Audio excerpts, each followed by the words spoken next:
From Toronto to Tokyo, and from Thonia to Syrinx, this is The Basement, your companion to the Ready Player One novel.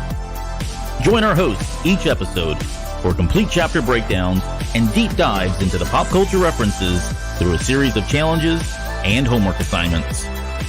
The Basement is the Ready Player One podcast for people who love things. And now, please welcome Albert and the rest of the Gunchers for this week's episode.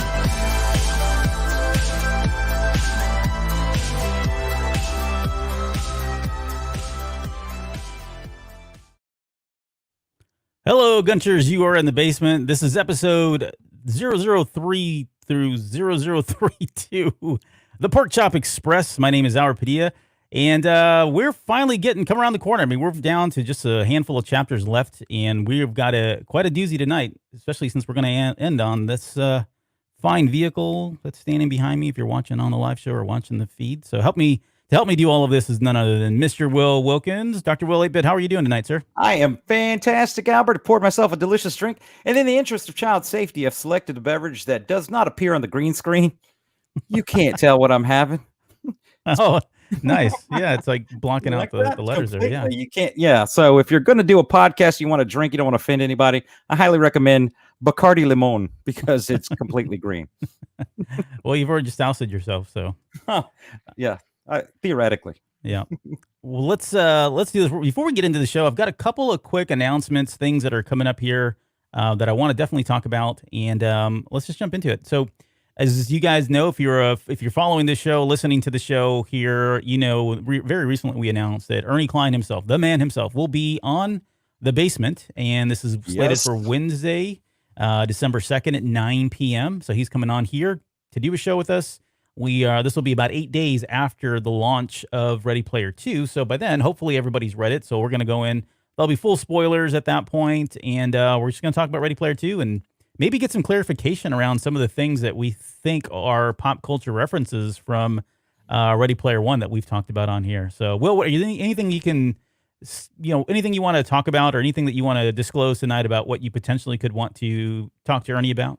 Yeah, what I'm really interested in hearing, even from the audience, is questions that haven't already been addressed by Ernie a billion times, right? What we don't want this to be is a rehash of the same questions that he gets asked in virtually every interview. There's hundreds of interviews with Ernest Klein out on YouTube, and some of these questions are formulaic, but I haven't seen anyone really start getting into the weeds about some of the specific pop culture reference. Everyone talks about video games and that kind of thing, but we've got some stumpers in there from our perspective. There's some questions that you can say what you want, but there's no shortage of research that occurs on this show. And if you need any evidence of that, please listen to last week's Rush episode.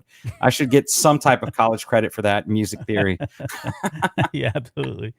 Yeah, and again, it will be heavily focused on Ready Player 2. We get some clarifying questions around Ready Player 1 as well. So looking forward to that. Hopefully you guys can join us and be a part of that. It's going to be historic, I think, at least for this show anyways, it'll be historic. So, and thank you to Mr. Klein ahead of time for agreeing to come on to the show. Very cool. Okay, so we'll provide more details. We're really going to kick off the advertising and all that starting next week because we'll be about 30 days out at that point. So look forward to more information there. And then also Thursday, November 19th, there will be a show. So the Film Appraisers is a podcast that is part of the Earglue Media Network, such as The Basement that you're listening to today and Cantina Cast. And we are going to be Will and I will be on the Film Appraisers. So we're going to record a show with them. It's kind of like a crossover. Think about it as like a X-Men and Avengers crossover, right? We're going to get the Film Appraisers together. So that'll be Joe and Josh. And Will and myself will come on to their show, and we're going to talk Ready Player 1, and we're going to talk about some of the movies from Ready Player 1 that were influential for Ernie Klein as he was writing Ready Player 1. Now, once Ready Player 2 comes out, we're going to flip it, and they'll be on this show, and we'll talk about some of the pop culture references and everything else that we get from Ready Player 2. So movies is what we're going to be doing. So we'll have them on to talk about movies that we see or hear or whatever that may be in Ready Player 2 as well. Now, I didn't know that's what we're going to do. I thought this was just going to be like a 2-hour debate on what's better, the book or the movie. I was ready to go. No, we're not doing that. And if you're not familiar with the Film Appraisers, they've got a really neat concept. They take movies that are sometimes submitted by their listeners, their Patreon members, or just movies that they want. And what they do is they put an appraisal value on the movie. So they grade the movie by cinematography, the sound, just there's some like a wild card in there, and they give you a value, a monetary value, and they put that up against the AFI Top 100 and some of the other these really great cinematic movies, and so you get to kind of see where they would rank financially if you were to do so. It's a really cool concept. Go listen to them. Subscribe to the podcast. Josh and Joe really do a great job every week. They knock this out of the park, and some really good, interesting stuff. Especially if you've got an eye for film and film technique, that is the place to go. That's where they really get into the weeds, which is awesome. So look forward to that. Again, November 19th is when you'll hear us, and then once Ready Player 2's out, we'll do another crossover show with them. So, all right, that's it for the announcements. Let's get into our main show here, and we're going to talk about chapters 30, chapters 31, and 32. And let's get into the narrative of 30. So, this opens up where I guess where it just leaves off here on chapter 29. He's, still living his life as a full-time tech support person for IOI. He's in a dent. And there's like, again, I've said this before, but he talks about this, and it's so eerie for me because it's like all the same stuff that I've been through. And, these people that are calling and they've got the dumbest questions whatsoever. And you're just so tired of hearing it. I mean, you hear the same thing over and over. I mean, it almost becomes monotonous. You almost get into a groove, and you know exactly what they're talking about or what they're going to ask before they even ask it, because people are predictable and patterns are predictable, right? And that's kind of the what he's getting here. And you can hear it, and you can read it in the way the tone sounds, the way he's answering these phone calls just day after day. And what is the Hot Cock 87 or whatever the guy's name was, is the guy that calls in. But yeah, so I mean, and it's part of that though. I did like there's the software doesn't allow him to really be able to talk to people that he wants to. There's like this filter in there that makes it come across more sincere, or at least not offensive. And I thought that was genius. Like, I can't tell you how many times as myself that I've said things, and again, this is when I was much younger and immature, but I've said things on the phone as in part of tech support role. And then later on, as I moved into management, having to grade people on that stuff and hear it. And yeah, it is kind of uncomfortable. This is when I read this part of the chapter, I remember thinking, wow, that'd be really cool if this actually did exist, because I can tell you it would helpful, because you could just hire pretty much anybody. If they didn't have the greatest, social skills, you could rely on something like the Oasis to actually do that for you, which probably would go a long way. But did you and I worked at Sears Telecatalog. Now, kids, back in the day. Technically, you worked at Sears Telecatalog. I worked at Sears National Product Service. Oh, my bad. I'm sorry. That's right. I worked at. Wait, so what was the product service? Oh, you took like warranties. I took all the complaint calls. People called. So now this is just a giant farm of teenagers. There's no other way to put this. Right. They put us through this one day of training where you had a terminal. It wasn't even a PC running a full OS. And it just walked you through these screens, and whoever was good at it, good on the phone reading? And good at reading, right, and was good on their console, they scored you. And then Albert got catalog, which is, as you might expect, people who are looking at the catalog. Now, this is a little before the internet. And they're calling him saying, hey, I want the thing on page 56 and give me that sweater in a large.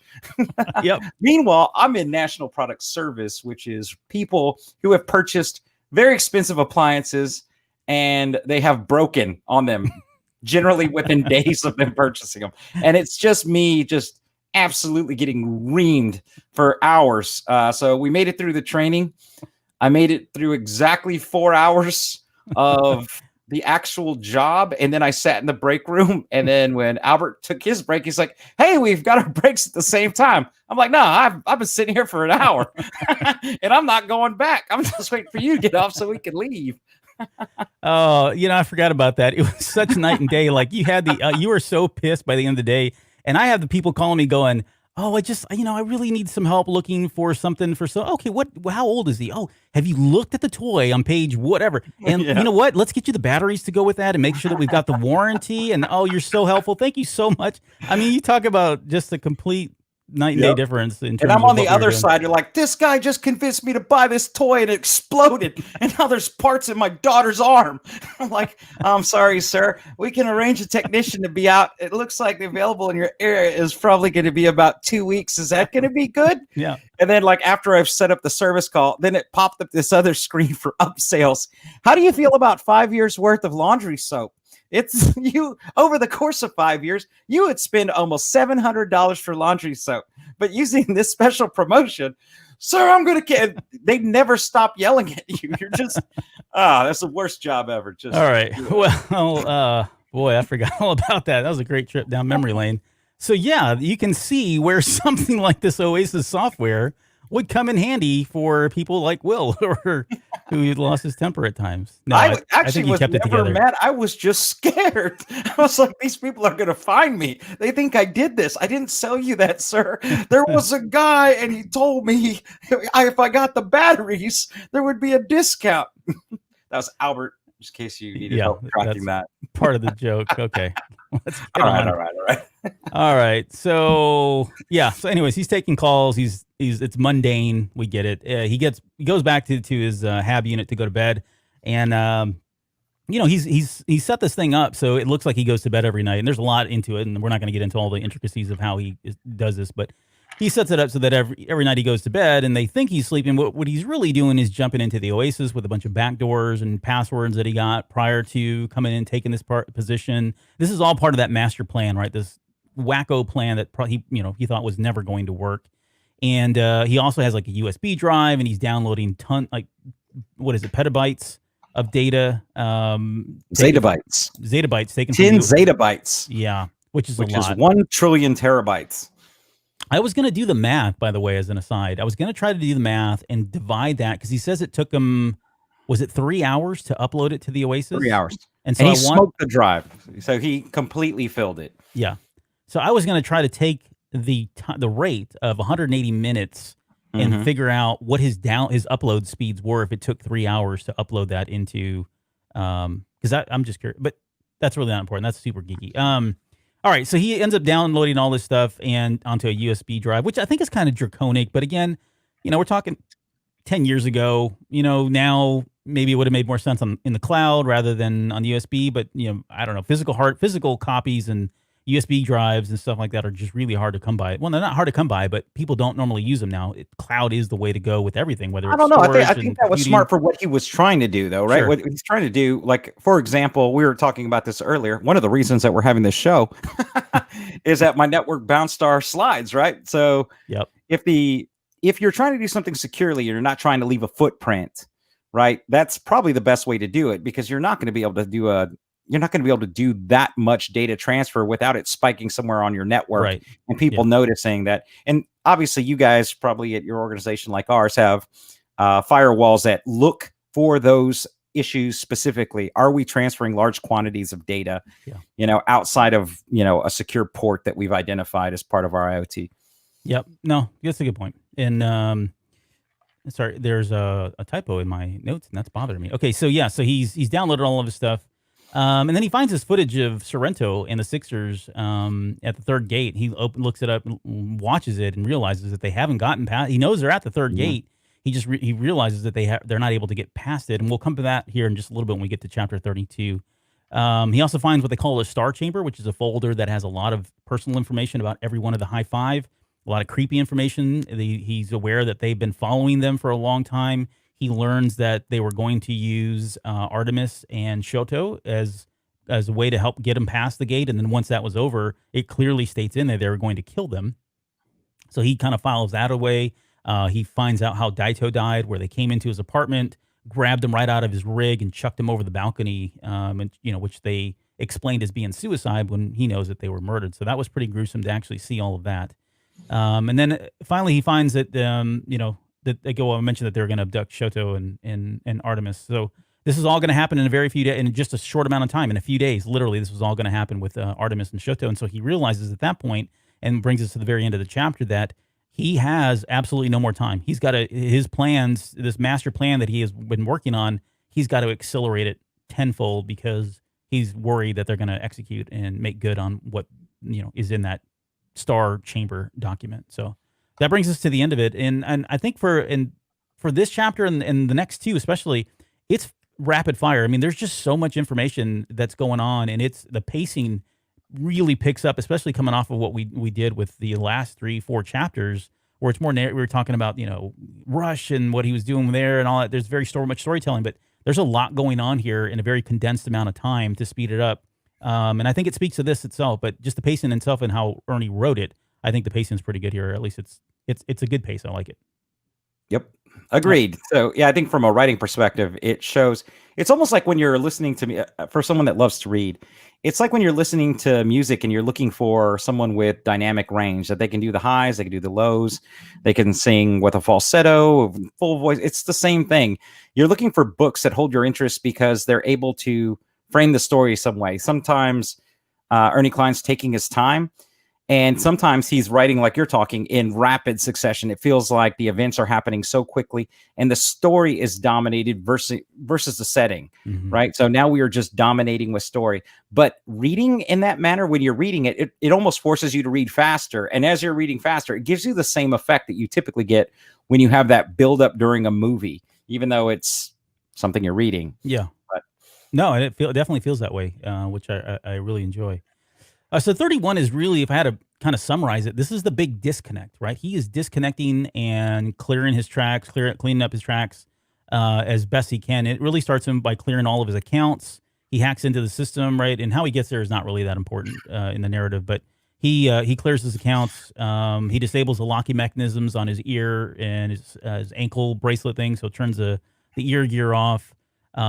He's got an IOI maintenance uniform that he's procured through other methods. He throws out on there and he tries to make it out. I mean, he literally just tries to walk right out of the IOI complex dressed as this mechanic.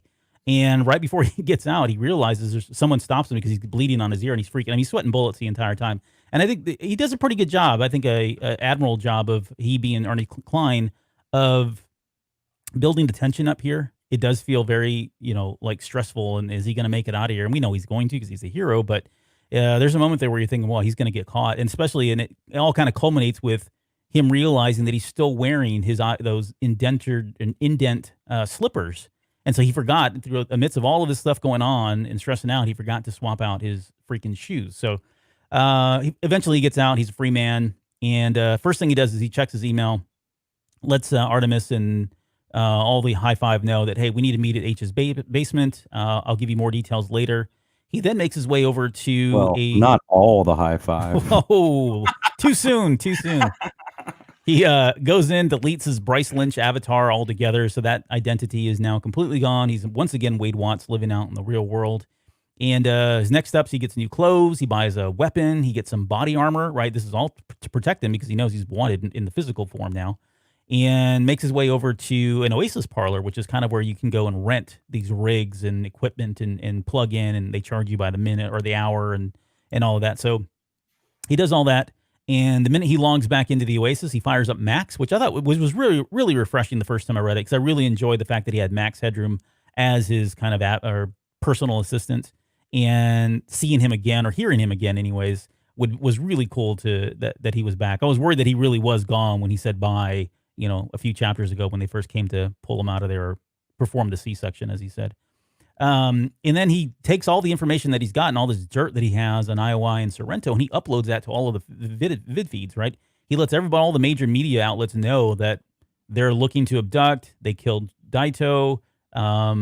He even plays the video of when he and Sorrento were together way back, and, that lets him know that there was a threat made against his life, and they did execute on that, although he didn't die. They were responsible for the stacks and the deaths that occurred there. It wasn't a meth lab experiment. It was really Sorrento. So he exposes them, kind of does a gunshot type thing or a shotgun approach, sends it all out, hopes for the best there. And then the very last part of this chapter is he drafts one final email, which he doesn't send. He stores it, and we'll come back to that because it comes up in 32. And makes his way over to the basement. And when he logs into the basement, he finds that H, Artemis, and Shoto are all standing there waiting for him. So again, pacing's really great. The suspense is really starting to build, and you get the sense that, okay, we're finally going to get to know what's going to what his big plan was. Because up until this point, there's just stuff Ernie's telling you about, but he hasn't really disclosed. He nor Wade have really disclosed what the big master plan is here. Any thoughts on 31? Yeah, so I thought overall, like you said, in terms of it gives that feel of that 80s spy thriller part of the movie where there's always an escape. It seems like there's always an escape that needs to happen. Every James Bond film that's ever happened, the escape scene. Although I got to be honest with you, I think Wade does a terrible job in this chapter of actually trying to escape. Like everything you're doing, it's terrible, right? Like he gives so many clues that now you're at IOI who has, and I don't remember what they referenced earlier in the book, or maybe to you, how many people in IOI are specifically tasked with trying to break, each one of the Limerick originally, and then get past all of these. And it's entire division. They've got an entire division dedicated to it. It's thousands of people, because we did the math earlier when we were trying to figure out the suspension of belief as we went through this. And so my issue is that he starts picking 80s movie characters as these fake identities, right? So we'll talk about those later. He talks about Harry Tuttle. He talks about Sam. He's taking characters from Brazil and building them in there. I'm telling you, if IOI is that dedicated and have been for years on trying to get all of these issues solved, these are very common names, I would imagine, within these organizations. It would be like me going through an access control database and seeing the name Mickey Mouse. Like, well, that doesn't make sense. And it would immediately flag. Right. Yeah. You would think that IOI's database was at least complex enough that if you entered a name that was a name of a character in an 80s movie, it would flag. Like, you'd just be like, dude, no. What? I have two names from the same movie from 85? That doesn't make any sense. Maybe the culture here, I'll be an apologist here. Maybe the culture is such that there are a lot of people that have these names, these handles, they use them because 80s pop culture is so huge given the popularity of the Oasis. And so maybe But these aren't handles. He creates an employee, name this in the employee database, right? He creates a freaking employee with the name. Now, what I tried to do to rationalize it, because I'm the same way, right? Here's my apologist angle, but I haven't even convinced myself. So good luck convincing other people. Right. It's that IOI is just this huge conglomerate of corporations, and where he's at on the indent side, that's not their mission. So creating that name on that side, those people aren't really tied to trying to figure out how to freaking get past, all the clues and grab the keys to get through the gates. So maybe those people aren't as 80s savvy. So you could pull it off. Yeah, that's true. And I think it's, at least on the movie, like, we really don't get the sense of this in the novel. I mean, he drops little clues here and there, but they do sound like incompetent people. Like, they're really like they're posers, right? They're not really people that are that into 80s culture. They do it because they want the money and they're forcing themselves to do it. That's probably more prevalent in the movie, and they almost directly call that out. So yeah, maybe that's it. Maybe it is Parzival way thinking there's no way they'd figure this out because he knows for a fact they're not that good. You got to think that the just in the odds alone, there's probably some that are bad people that work for IOI that are really good at 80s pop culture, right? So there has to be tons of them because they can pay for them, right? Sure. No different than they try to pay for Wade. Yeah, like you have counterculture people who were previously counterculture, black hat hackers, or even gray hats that are now white hats and work for organizations and make a ton of money. All right, let's get into 32 before we get into the pop. So he goes ahead and he vets all this information with the team. This is, he tells everybody, look, here's why I have all this information, and trust me, here's how I got it. So it's true. It's right. I was right in their database. And of course they're looking at him like, holy crap, you did what now? I mean, they're really kind of dumbfounded with the fact that he went into Iowa and probably more that he actually was able to get out of there. But the key takeaway here is that Sorrento and his goons can't open that third gate. Like, he lets them know they have not been able to open the gate. He knows that they're there. And this is where they get into the discussion about the three words. He tells them that charity, hope, and faith are three words that are hanging or just above the keyhole, and that the Sixers have tried everything short of dancing, literally tried short of everything of dancing. They're not sure why. And that's when they get into this, they don't really, they don't actually explain it in the book, but it's a callback to the Rush chapter. I'm going to call it the Rush chapter, when he plays the measure from 2112, and suddenly there's that image that pops up, and the verse says, "The first was ringed in red metal, the second in green stone, the third is clear as crystal and cannot be unlocked alone." Right? That's the key point there. That's how he knows it can't be unlocked alone, that he needs other people to do it. Whereas Sorrento didn't play that, right? He found the guitar, took it to Mhm. the altar, got the key, and that was it. He just thought, okay, great, I got a key. He didn't get the other part of it. And it reminds me of like Raiders of the Lost Ark, where he like the medallion and what's his face gets his burned, and then they take it to the old man, and he says, "But wait," then he flips it around, reads the rest of it, and he goes, and then you got Harrison, Indiana Jones and what's his face, what's his dang, I'm drawing a blank on his name, Sala, looking at each other, and they go, they're digging in the wrong place, right? It was very familiar. It was like reminiscent of that, where they only got half of the clue and they're digging in the wrong place. They are at the gate, but they don't know that it requires three people. And this entire time, they've been relying on a single individual to open the gate with one key. So that's where it's all coming from. They're missing that piece, and so they go into the whole thing about three is the magic number, and acknowledge that that's probably the big clue there. And so at this point, the stage is set. They know they've got to get to Castle Anorak, but the big obstacles still are the force field. How are they going to get the force field down? Wade just is like, don't worry about it. I've already figured that out. Trust me, kind of thing. Which they're willing to go ahead and roll with. But then the next obstacle would be, once that shield's down, then how do we take on the number of Sixers that have just congregated there and that are kind of taking watch and guarding the castle at that point? And so this is where the letter comes in. And so he ends up sending this letter out. Well, he doesn't send it out, and at least in the novel, he reads it to them. Here's what I've drafted. And he's basically, he's going to spam the entire Oasis and let all of the Gunters know, or anybody that's not a Gunter, anyone know that, look, the Oasis itself is at jeopardy at this point. If we allow IOI and Sorrento to open that third gate, then we are essentially giving up everything that we love about the Oasis. They're going to take it. They're going to change it. They're going to charge. Who knows what they're going to do? He paints this really bad, horrible picture of, we need your help to be out there, because once this thing falls, we're going to take them on. Hopefully you'll join us. See you very soon, kind of thing. So he sends that, he reads that to them. And at this point, they're this is towards the very end of it. And they start to discuss the safety, like how do we get there safely, and can we get into the Oasis and not worry about what happened to Daito? Are they gonna, how do we guarantee our safety with all this? So they're just about to start talking about working through all of that, when suddenly, of all people, Ogden Morrow shows up and lets them know that, he asks the question, have you guys been to Seattle? And so we don't really know exactly, first time reading it, we don't know exactly what's going to happen here. Which I thought, this is a really great surprise. Like, I was not expecting Oregon, him to right? be there. Yeah, Oregon. to Oregon. Sorry, what did I say? Seattle? Seattle, baby. Yeah. He wants to take him to Oregon.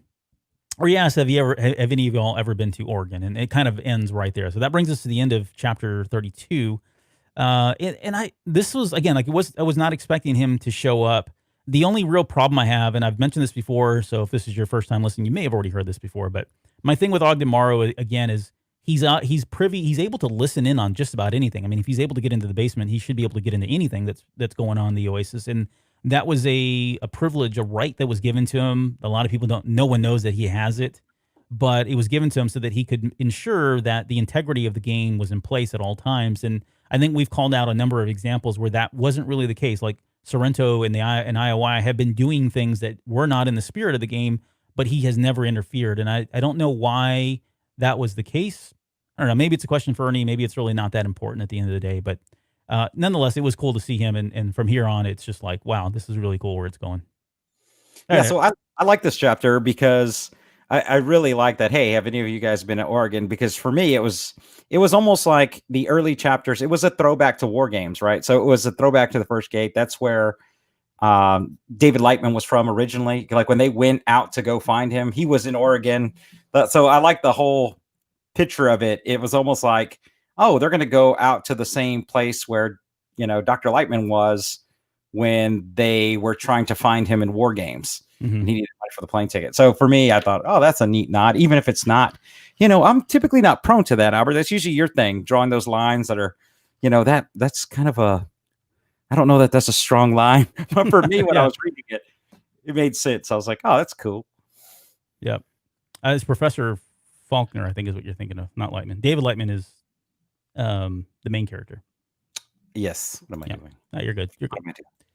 Well, that's it. I mean, that's it. That's the end of that chapter. So at this point, we've got all pop culture left. So let me pull this back up here and we'll roll into that. And I think you got the first one because we're going to talk about a little movie called Brazil, and which, well, I'll save my comments for a little bit later. So let me give you the let me give you the references first. So there's actually two references. So as Will mentioned earlier, Sam Lowry is one of the names that's used, and then Harry Tuttle, which is the other name that's used here. That they don't call out the movie Brazil explicitly.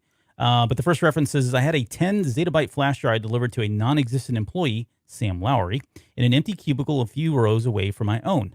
And then later on in that same chapter, it says Harry Tuttle was a name printed on my maintenance ID badge. I'd given the fictional Mr. Tuttle complete access to the entire building, then reprogrammed my indent anklet so that it was encoded with the Tuttle ID, making it function just like one of the security bracelets that maintenance techs wore, which was, not to get into that, but it's like, why are they tagging, unless the maintenance techs have or are indents themselves? I don't know why they would tag them, but maybe that's not really important here. So, all right. So yeah, Brazil, a movie that came out in, was it 1986? I forgot to put the date on this one.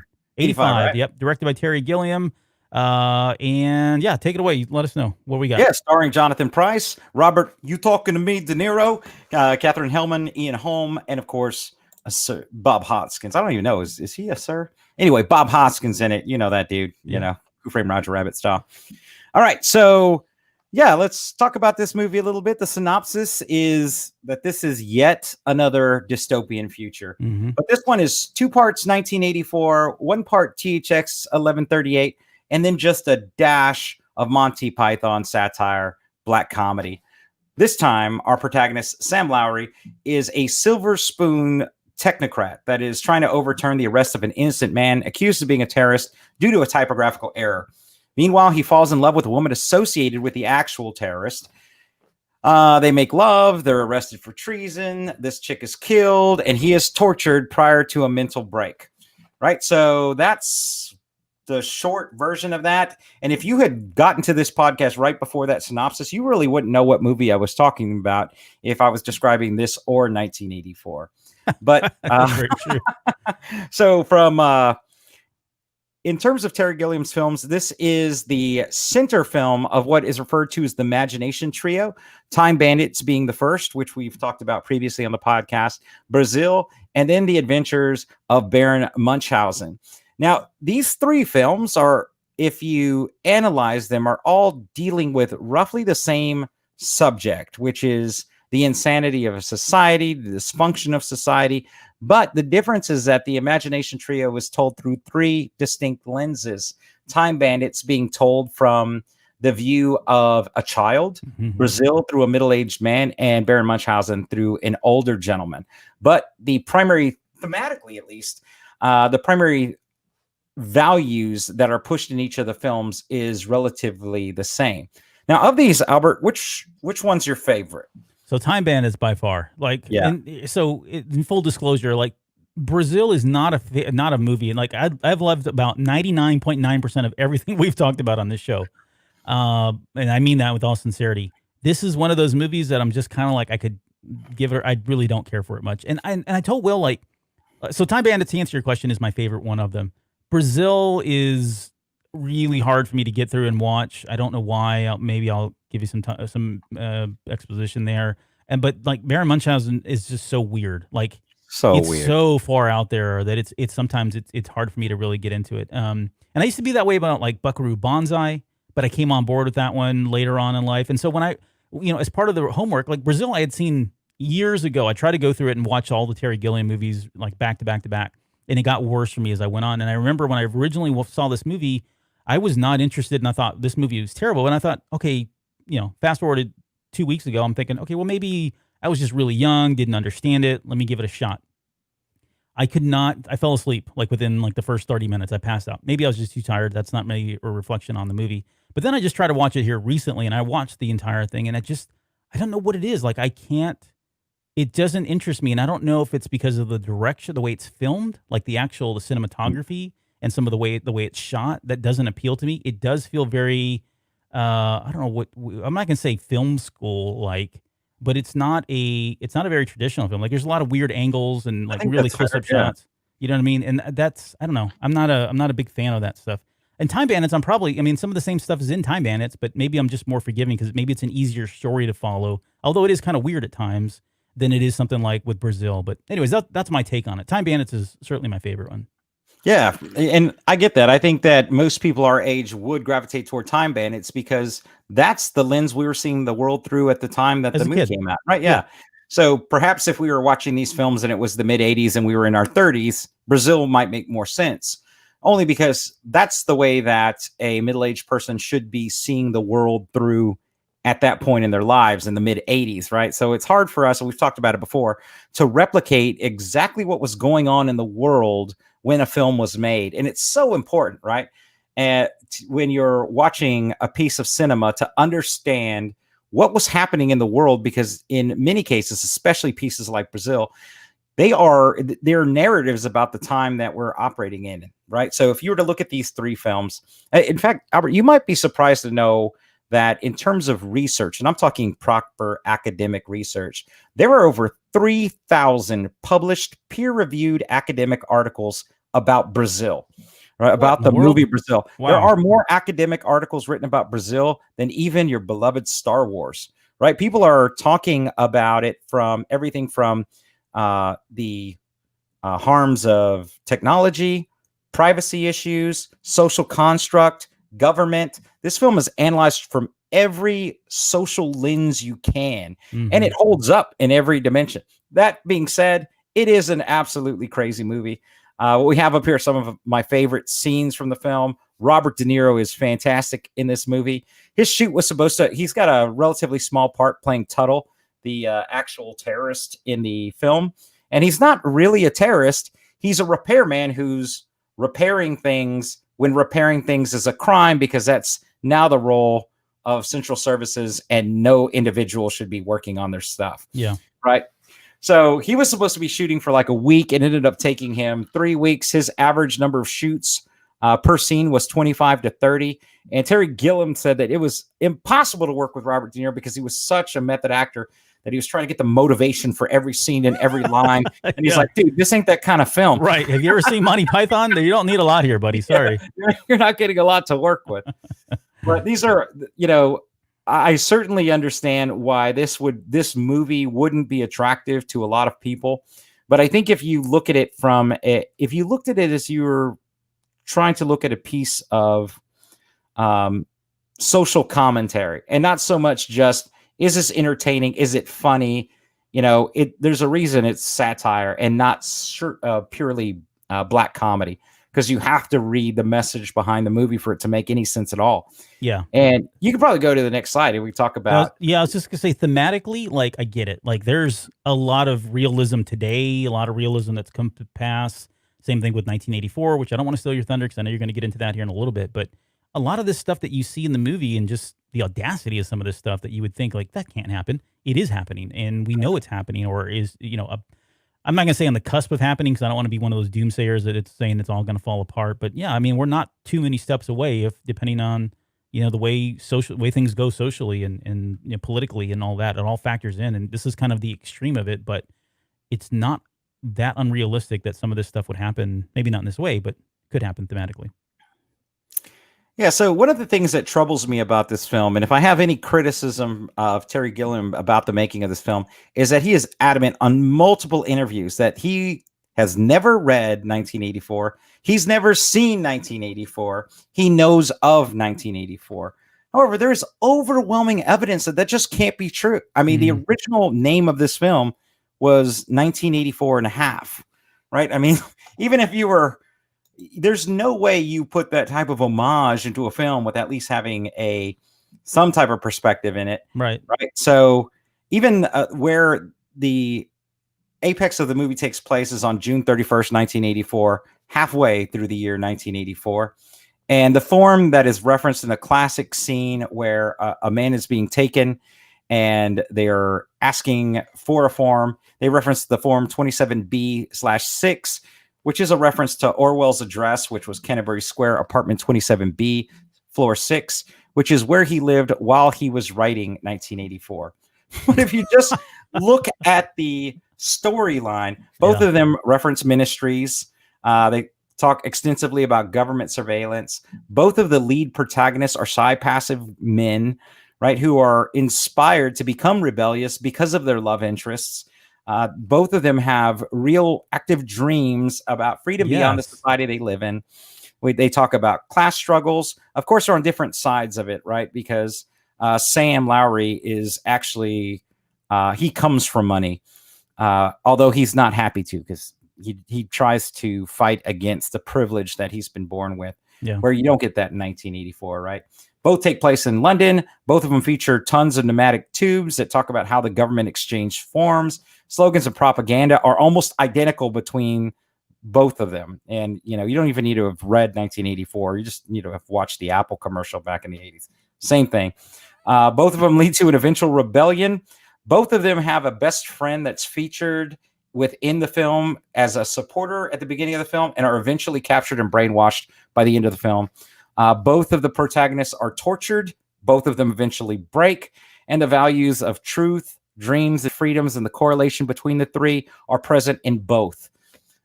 So, yeah, I'm not buying it, Terry. I know.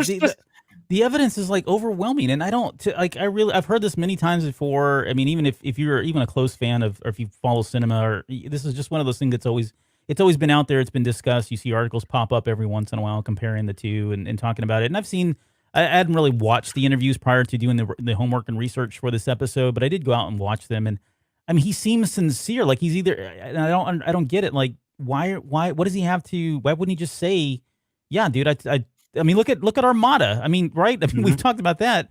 Ernie's like, yeah, I took a lot of what was in Last Starfighter and turned it into a book. Yep. So what? It's my thing. It's an homage to it. Why wouldn't he do this? And I don't know. I just can't. I have a hard time getting there. I have a hard time believing that he did not have any influence, or wasn't influenced heavily, or didn't read this, or has no clue of what 1984 was about. There's just no way. I mean, I don't know. And I think to some degree, because he was under so much pressure from the studio at the time he was making this film, that maybe he didn't want to detract from the originality of the work, but the reinterpretation of 1984, it is, for all the things we talked about, thematically, it's the same. It's that, value systems seem relatively the same, but they're talking about something that is so identical. But politically, we're talking about two completely different governments. At the time that 1984 was written by Wells, that was really a criticism of Marxism. Yeah. So, and what we'll all call classical socialism, because it doesn't mean the same thing today, kids. Yep. No, it doesn't mean the same thing, kids. So, I know that today everyone says socialism, it's fine, and, there are benefits to socialism that people talk about. But I assure you, if you said that in 1956, you'd be arrested for treason. Immediately, on the spot. Yeah, you would have some issues with the government. So that's what he's really talking to. But he uses those same themes masterfully to talk about capitalism in a democracy in this film. So yeah, it shares a lot of the same lines, but instead of just ignoring it, I would have embraced it and said, yeah, man, you're right. 1984 was really talking about how technology and how these issues propagate themselves in a Marxist government, where he's saying, look at how these problems of inefficiency and paperwork and bureaucracy and capitalism and plastic surgery and all of these things that you're seeing in the film, how they manifest themselves in modern society. And I think for that, it's brilliant, and as it should be. But I think that the making of the film is almost as interesting as the film itself, because it follows in some degree the movie in terms of what the messaging is about and who Terry is. So I've got an incredible amount of respect for Terry Gilliam for really taking on Hollywood with the release of this film. Like, if you go to the next slide, I think we could. Yeah. All right. So for those that don't know the background of this film beyond seeing it, and Albert, have you read any of do you know anything about the history of this film? Nope. I'm coming in cold. Just I want to be surprised. All right. So when this movie came out, the studio hated it, right?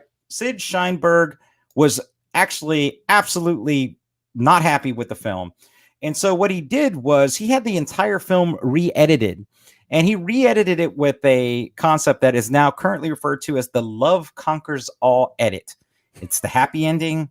Everything happened, it's very similar to what happens in the movie, except the rescue by Tuttle at the end of the movie actually happens. He actually is saved by Jill. They actually live happily ever after in the forest, right? And Did that get released? That version got released? No. He was he shopping it. He was shopping it. Okay. But he refused to release the movie. So Sid's not releasing the movie. He's thinking about taking it somewhere else for Universal. And it is pissing off Terry Gilliam. So he takes his own money, takes a full page ad out in the New Yorker. And that's what you see there. It's like, hey, when are you going to release my movie? Which is awesome. Then he starts making the rounds on daytime talk show, including Good Morning America. He's taking Robert De Niro with him and just basically holding up photos of Sid saying, this is the reason this movie won't get released. Wow. Meanwhile, Terry takes up a job as a professor of film studies at USC. And he tells them that he's going to do this film study class on Brazil. Now, Brazil still hasn't been released. Man. So he's like, man, I'm going to show this movie and you guys are going to love it. Right? The studio intervenes and says, no, you can't release this film. This belongs to us. And he's like, oh, okay, well, and they're like, you know what? You can show a clip. And he was like, okay, my clip's going to be the whole movie. He doesn't tell them that. So he starts airing this whole thing.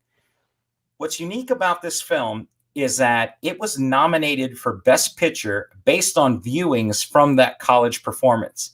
It did not have a release yet in the theaters when it was nominated. Wow.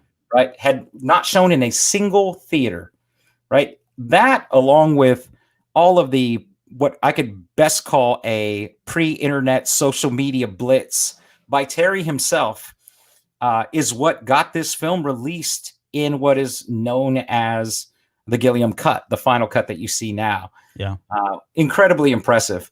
And so he often talks when he does interviews about how, and in his book, technically not his book, it's his biography, not his autobiography, of the making of the film.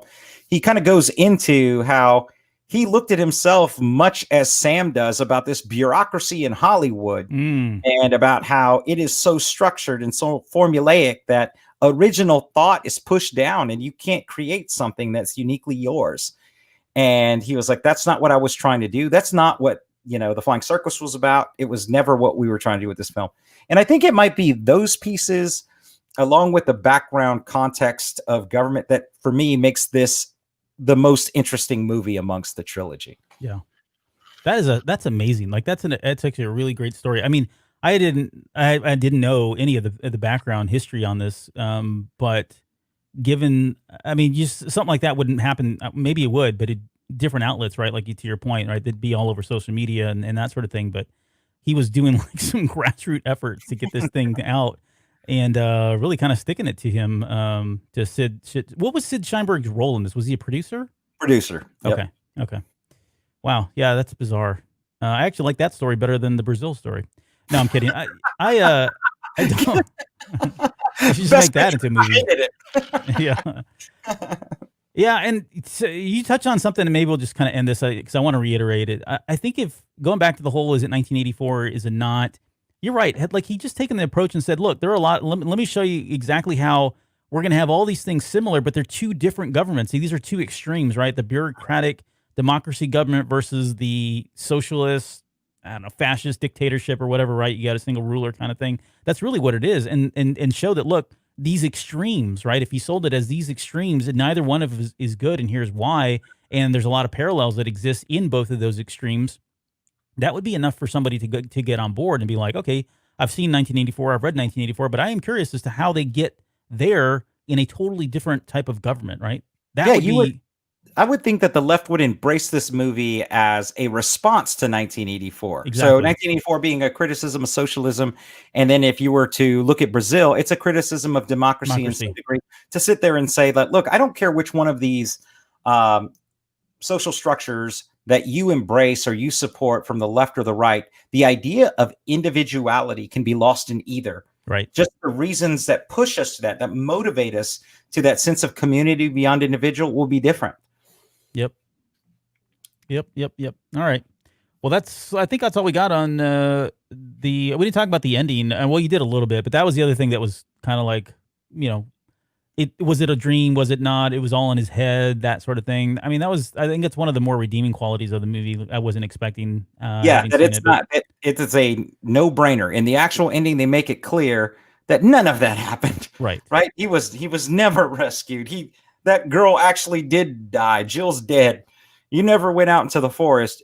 All that happened was your brain broke, and they pushed you out of the area that looks like where Professor Xavier plugs into the I'm forgetting what whatever that's called. But that's what that scene reminds me of. He's in the wheelchair. He's getting pushed out, and I'm like, oh, they did it again. They did it.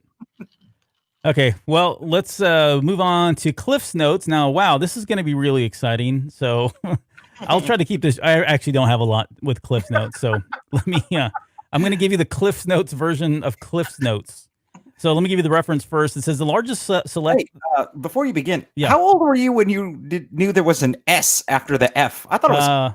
Did you always know that? I thought it was Cliff Notes. No, this was I think I found that out yesterday, probably as I was putting the show notes in. And is it like, okay, I'm sure you're going to explain. I'm going to get into it. Yeah. Why isn't it possessive? Like, is it Cliff's Notes? It's like Cliff's Notes, like possessive. Yes. But there's no apostrophe. There's no apostrophe. I don't know what they're doing. I don't have a good explanation other than to put a comma in or put an apostrophe in there. I think would make it look weird because they were trying to keep it all together as one word. So I think it's more aesthetic than proper English. I get it if they were like, well, that's not going to look good on the URL. But I mean, this is like 1950. They know that's going to. We can't put those characters aren't allowed. Sorry, we can't do that. These are supposed to be academic documents, Albert. I'm just not sure I can trust a company that doesn't know how to properly punctuate even their name. Oh, but you did. I did one time. So here's the quote from the novel. It says the largest section of the database appeared to be devoted to information on Halliday. The amount of data they had on him was staggering. It made my Grail diary look like a set of Cliff's Notes. So Cliff's Notes. So the origin of here is, so if anybody doesn't know, Cliff's Notes are really just study guides, right? They've taken a novel, some piece of literature, right? They've taken a novel, some piece of literature, and they've condensed it down to a really paper-thin booklet that you can use to maybe get by an exam without actually having to read all, 300-400 pages of a novel or read Shakespeare or something that you're going to have to go learn another language to read, right? That's easy. That's English. That's English still. That's English still. So they were created in 1958 by Clifton Hillegas, and that's Clifton Hillegas there on the left-hand side. And that's what we all remember Cliff's Notes looking like. And then I say we, those of us being, from a long time ago. So these were created in 1958. And the first editions, he did 16 of these in total, and they were really around Shakespeare. So him and his wife were working out of a basement, and he got the idea from somebody named Cole. And Cole had something called Cole's Notes. And these were created in Canada. So the gentleman on the right-hand side is Jack Cole. He had created these years before Cliff had created his version of it. And he actually bought the rights to put this out in the U.S. and call it Cliff's Notes. You had Cole's Notes in Canada. You had Cliff's Notes down here. And if you look at the bottom down there, they at one point did have the apostrophe in there. They condensed all of it. And maybe it's right because it was right around like 2000 that the logo changed. And maybe it was because they had to get this online and they took I don't know. I really don't have a good explanation as to why they took the apostrophe out. But at one point it was called Cliff's Notes because it was his version of it. So they started with the Shakespeare pieces. It certainly started to expand. They had a huge boom over the course of like the 70s and 80s. And by the time you and I got to high school, they were really popular at that point. This stuff was banned. Like I remember our English teachers in high school were adamantly against it. You weren't even allowed to bring these in, and it didn't help that these things were like black and yellow, like they stuck out like a sore thumb. So you couldn't even sneak them into a classroom. This was contraband. You really couldn't get into class or into school with this stuff. You kept it at home and said, "Oh yeah, I read it, right? No problem." And I remember like kids having these things in their backpacks, and like it was just something about it. Like, wow, you've got Cliff's Notes for this book that we're trying to read, and can I see it and work on it, and that. Yeah, so that says more about us than it does like the average person. Like, so Albert and I didn't go to the best high school on the planet, right? Well, we did, of course, because we turned out great. But sure, at the same time, this is me and Albert's perspective. So Albert's looking at this through our high school lens and saying this was contraband. And we went to a high school where people had actual contraband, guns and knives and drugs. These were all a thing at our school. There were shootings, and me and Albert are concerned with whether or not someone's going to know that we have Cliff Notes in our backpack. That's some great perspective. I appreciate that. You know what's awesome is that a lot of times we read the book and still got the Cliff's Notes. I know, just as a checks and balances. Because did I read this right? Yeah, exactly. That kind of nerd. Yep. So this was about year 2000. There was a huge uproar. Like teachers were, petitioning, trying to get this shut down. They really didn't like the fact that CliffsNotes was out there. People were using these in lieu of actually reading the book. And I mean, it was easy for these teachers to find out too. I mean, all they had to do was pick it up and then read. They would have recognized that the stuff that these kids were putting into their papers or literary criticisms or whatever they were writing was pulled, like lifted right out of the verbiage that was being used in CliffsNotes. So it was kind of a red flag when they saw it. And so they caught on to this. Eventually, around 2000, CliffsNotes decided to kind of expand it. So they broadened the book a little bit more. They started putting in questions about, trying to challenge people like, what did you think about this? And have you considered this aspect of this as well? And try to make it more interactive and put more context around it, like maybe even around the author and how some of the background in terms of where that story, how they got the ideas, right? So they're just giving a lot more details and more stuff there rather than here's what you need to know in order to pass a quick exam or something. So that, I don't know if they won them over. Today, CliffsNotes is still around. They still put out things, books. It's all obviously electronic. I think you can still find hard copies. I haven't been into a bookstore in a while, to be honest. As ashamed as that may be, I think Book People's the only place I'll go to. Honestly, here in Austin, I don't go into Barnes and Noble. I don't go into those are even hard to find these days here, at least in Austin. But yeah, I don't go to this section. I guess probably more than anything. Even if I go to a bookstore, I'm not hanging around CliffsNotes looking for condensed versions of novels. But they are still around. And they are, and so not under the same ownership, right? So Cliff and Cliff's family, this is a privately held company. So in the 50s, he purchased those rights for about $4,000.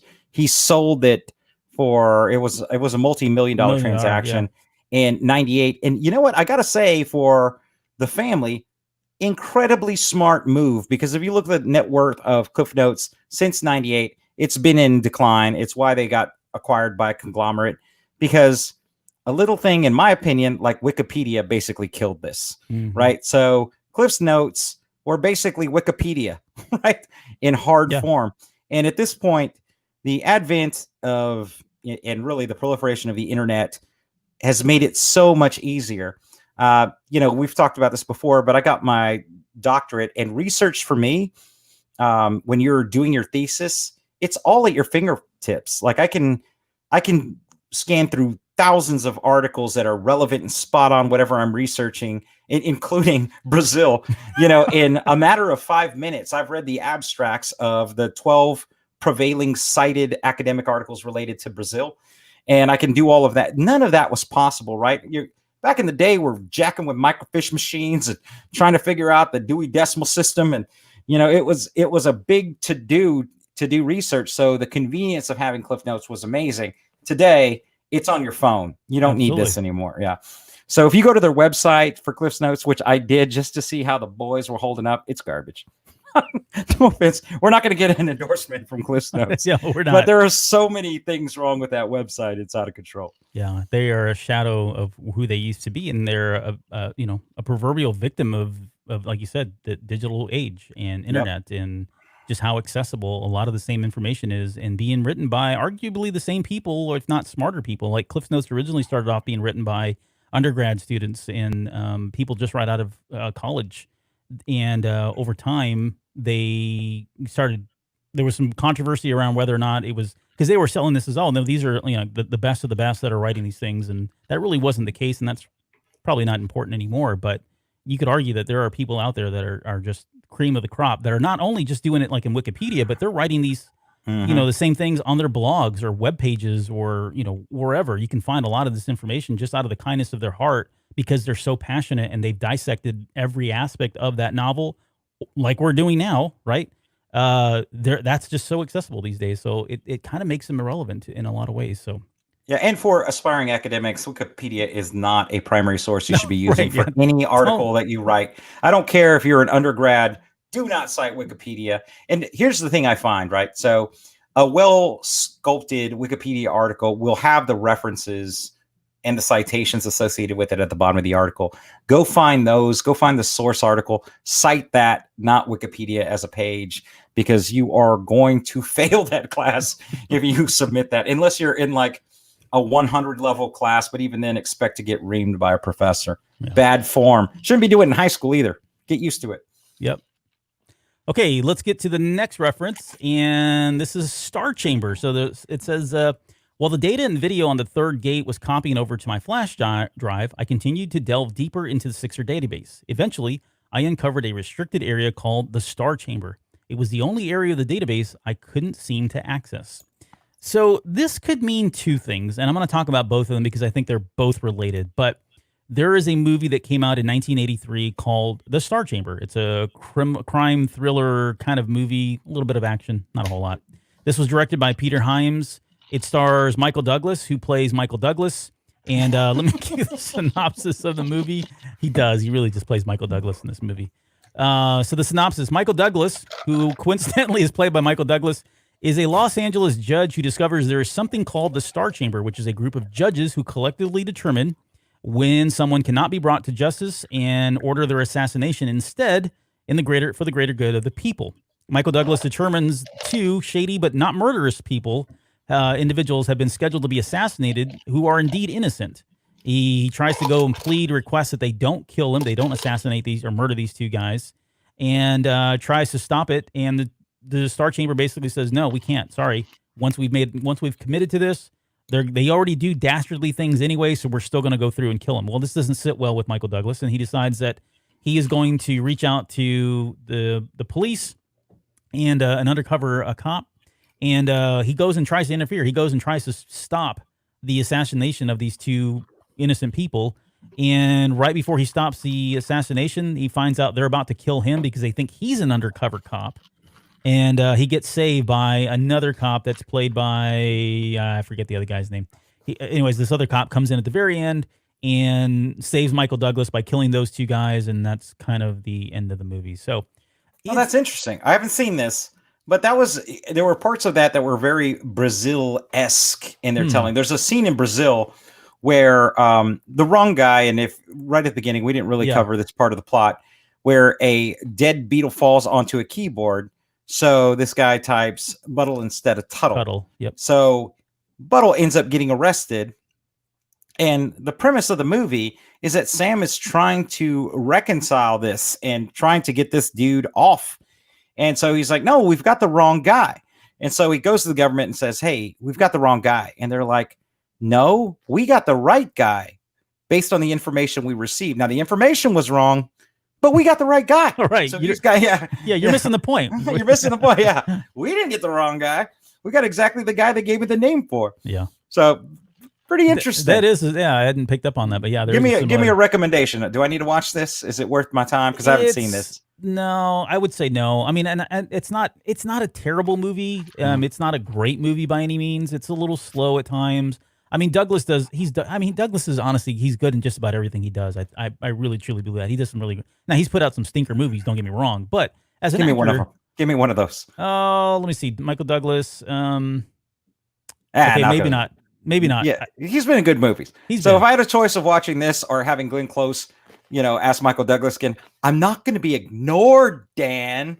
I was thinking like, no, I mean, now you got me, like I say that, because I know there are some movies that he's done, but nothing's coming to mind.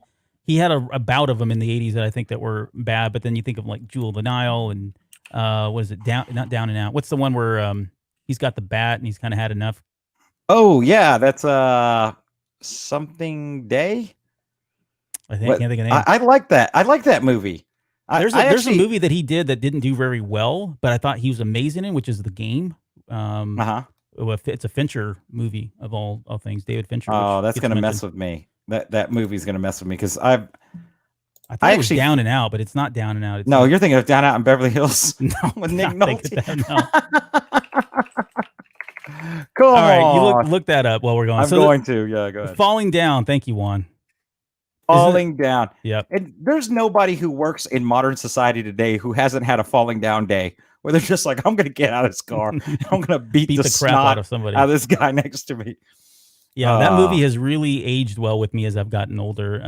I think our one of the producers of this show, Mike Rondo, is actually just the other day mentioned that he is turning into that guy. He turned into that guy long ago. I don't think anybody told him, to be honest. But anyways, back to the Star Chamber. So this is again, it's not it's worth watching, I guess, if you're interested in the story, because I think the story is actually really cool and the concept's really cool.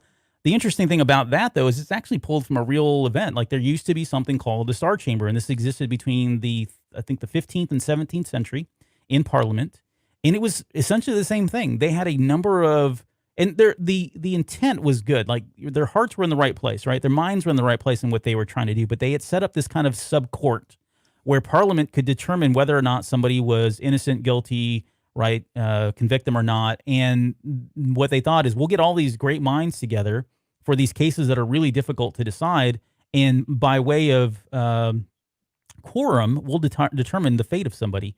And so it wasn't a bad concept. The problem with it is it became corrupt over time, like everything.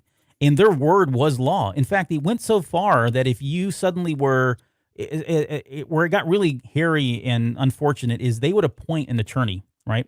They would appoint an attorney for you.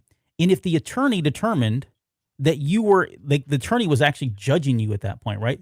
If they determined as your attorney that you were innocent or guilty and presented that to the Star Chamber, that was word, that was law. You didn't have a say. And what all of this led to eventually was the Fifth Amendment, right? It led to the Fifth Amendment. This is why the Fifth Amendment is, it's an extension of our forefathers saying, we don't want anything like this to ever happen. So everyone has a right to defend themselves, and everyone has a right to an attorney if one's not available, or you don't want one, or you can go get your own, right? This is all coming from the Star Chamber. It was called the Star Chamber because it literally was, and you can see if you're listening or watching the show tonight, or the YouTube video, the room itself was kind of adorned in these different stars, and you can see it in the black and white more clearly. On the right-hand side, this picture here, that's actually the blue room with these stars everywhere. And so this is where they would just come in and decide the fate of these folks. And so, yeah, I mean, it eventually became really horrible, became really corrupt by the 17th century. It was eventually abolished because of the level of corruption, and a lot of innocent people were getting sentenced to death and dying because of these people that were getting paid to make decisions from outside sources. So that's kind of where it came from. So again, it's a cool concept that's based on reality. I would love to see this movie redone, maybe with better actors, not Douglas, but the other cast. There's really not a whole lot of people in here that have done much of anything, to be honest, if you go look at the cast itself. But this is one of those movies I think that would do better if it was redone, and I think it's probably a really cool time to do it. I think it's relevant at this point to do something like this. The last thing I had on here was the movie was budgeted for $8 million. It only did $5.6 million at the box office. It was kind of panned by critics for the most part. Didn't favor very well. So all of that kind of is, led to it not being a really popular movie. It is an obscure movie, and to be frank, it doesn't really even in the novel itself. Like, this is one of those ones where I don't think we'd waste the time to talk to Ernie about this and ask him. But it's not explicitly called out as Star Chamber from the movie 1983. From the 1983 movie, he could simply just be referencing the actual Star Chamber that we're talking about here during the 15th to 17th century. So yeah, I don't know. But you don't have to take my word for it. Yeah. Sorry, little. Yeah, man, I don't know, man. Michael Douglas had a heck of a run in the 80s. I mean, if we go after Star Chamber, Romancing the Stone, Jewel of the Nile, Chorus Line, Fatal Attraction, Wall Street, Black Rain, War of the Roses, Basic Instinct, Falling Down, Disclosure. I mean, now we're well into the 90s. Yep. He had a really, really good run. Unless you didn't like You, Me, and Dupree. Which we're going to talk about here in a little bit. Are we really? Yes. But hold that thought. Yeah, we are actually. Well, press on then, good sir. Yeah. All right. So that's enough in Star Chamber. We'll move on. We got still a lot more. We're going to talk about really something that I've been looking forward to all week. I know you all have. We're going to be talking about Band-Aids, or Band-Aid. How about that? I've always called them Band-Aids, but it's, I don't know, the way everything's written, it looks like it is just like Band-Aid. It doesn't matter. Okay, here's a reference. I pulled off my indent jumpsuit and used it to wipe the blood off my ear and neck. Then I removed the 2 Band-Aids from under my mattress and slapped them over the holes in my earlobe. All right, so Band-Aids. Brand adhesive bandages. Now, to be clear, anytime Band-Aid references their product, they always say Band-Aid brand adhesive bandages. The reason why they do that is because we've given many examples on the shows over the last number of episodes. But this is another genericized term, right? We call anything that you put on a wound that's sticky and has some kind of a middle pad a Band-Aid. And a lot of people do this. And it really, we should be talking about them as bandages, right? If nothing else. But Band-Aid is the common term. It's a genericized term. So to set themselves apart, they like to refer to it as Band-Aid brand adhesive bandages or bandages. That's interesting because nobody else can call themselves a Band-Aid on their marketing, right? I mean, they just can't. You and I, like, hey, someone's got a cut. Where do you guys keep the Band-Aids? Or can somebody get me a Band-Aid, right? Whether it's that brand or not, it's just a term that's used all the time now. But it just seems weird. It would be like Xerox saying, no. Anytime that we say Xerox, we're going to say Xerox electronic photocopying device. Right, you know, like, because we don't want people thinking that, you know, everything's a Xerox machine. Yeah. It's bananas. I'd be like, yeah, keep calling it Band-Aid. I think, once it becomes part of the colloquialism, that just is evidence of your brand value at that point. Absolutely. I mean, they clearly registered the trademark for Band-Aid. Although this does have me, it's blowing my mind because I've never thought about it. Is the plural for Band-Aid Band-Aid. Hey, give me some more Band-Aid. Because you're right. It's a box of Band-Aid. It literally says it's a box of Band-Aid. It's not, no one has ever said that. If you are in some part of the country where I've never heard anyone like ever tell us Band-Aids, like if you're laughing at me for saying Band-Aids, you're wrong. I got to know about it. I got to know what part of the country is doing that. You're wrong. All right. So this was invented in 1920 by Earl Dixon, who was actually an employee of Johnson & Johnson. I think the story goes his wife hurt herself. I forget how she did it. And he came up with the idea kind of there on the fly of taking some tape and putting some little cotton thing on there, making it one piece and using it. And that's what it came to. And what you see here is the picture of what it used to look like. So it would come in this roll with that was kind of adhesive. You could unroll it, and down the middle, it had just a long strip of cotton, or maybe it was cotton. I forget now the material that was used, and you would have to cut. So you could cut to your the length. This is brilliant. Right. How did we retrograde to where this is far more functional than anything that Band-Aid sells? I know. Now you're well, it works in the favor of Band-Aid, right? Because if you think about it, you go buy 40 of this size, but if you need like something like an inch or longer, then you got to go buy a whole nother box of it. Right. I've got a big drawer full of random, like I've got one that's like a dot. I don't even know what it's for. Like, what kind of injury is that? Like a blowgun injury? I don't know. Where are you going to put that? And so I've got all these random freaking Band-Aids. Like I'll give you an example. I cut my finger badly. And so I was wearing a Band-Aid every day for 6 weeks on my finger. And a Band-Aid, a whole bunch of Band-Aid. Band-Aid. And so, of course, being us, I ordered the Star Wars Band-Aid set, right? Like, I ordered a box of them. Well, only 6 of them worked. Like, of the 30 that were in the box, the rest are all these obscure sizes, or they're, and I get it, they're for children. Really? They're not for adults. Yeah. So it's like this big, and I was like, who's going to use that? And I'm like, oh, these are for children. They're not for adult nerds. This won't even go around my finger. Oh, I'm sorry. Go ahead. Continue, sir. No, you're fine. This is so yeah, here's the how to, this is literally like the very first ad that they use there to sell that. And from here in 1938 is when they put the for 1938 is when they stopped making them by hand, which I thought was interesting. So they were originally all made by hand, which you can, probably not a good idea if you're trying to create a sterile product. But they did switch to making it so automated. So they brought in automation. There wasn't people actually rolling this stuff and applying the swab or the cotton or whatever, again, material they were using. But the one thing that I always remembered about Band-Aids was what you see here in the top left-hand corner. It was that red string. Mm-hmm. You remember the red string that was in all the Band-Aids for so long? And I don't think it's not in there anymore. They've completely eliminated it. But it was a cool thing to have. But man, it sucked if you pulled too hard and that string came out, you were done. Like you'd sit there and you're pulling, trying to rip it open. The thing wasn't sterile anymore at that point, which I thought was always interesting. Here's another just quick thing. Did you ever turn the lights out and open up the old Band-Aid? They don't do it anymore. Not really. Oh, yeah. Where if you would like take the Band-Aid when the light was turned off and you pulled it apart really fast, You could see that flash of light because of the static electricity that was firing. Wasn't there a thing, like some urban legend when you were a kid, maybe it was a real thing, that if you were eating like those minty certs in the dark and you're like chomping them, that they would create a spark? You ever heard that before? No. Well, I don't know. I don't know. Maybe this liquor's having an effect on me. Maybe, yeah. What are you drinking there? But yeah, that was always cool. They don't do that anymore. I've tried it with the more recent Band-Aids, and I don't know if they've done that for direct reasons or not, but they don't spark up like they used to anymore. Which I think is kind of unfortunate. But yeah, it makes sense though, because that's evidence of a static electricity charge, and that would just attract particulates onto the Band-Aid. I'm not that kind of doctor, but I do believe that's probably the reason. I'm the kind of doctor that if you need a flow chart or you need some research done, I'm your guy. I'm your guy. But I mean, I'll take a look either way. Yeah. They moved to plastic bandages in 1951, which is, you can see right there in the middle there. They moved to like an aerated bandage itself, like the sticky part of it now. So that was allowing air to flow in there, but still keeping germs out, allowing for faster, quicker healing. In 1963, they were aboard the space mission, the Mercury space mission astronauts carried.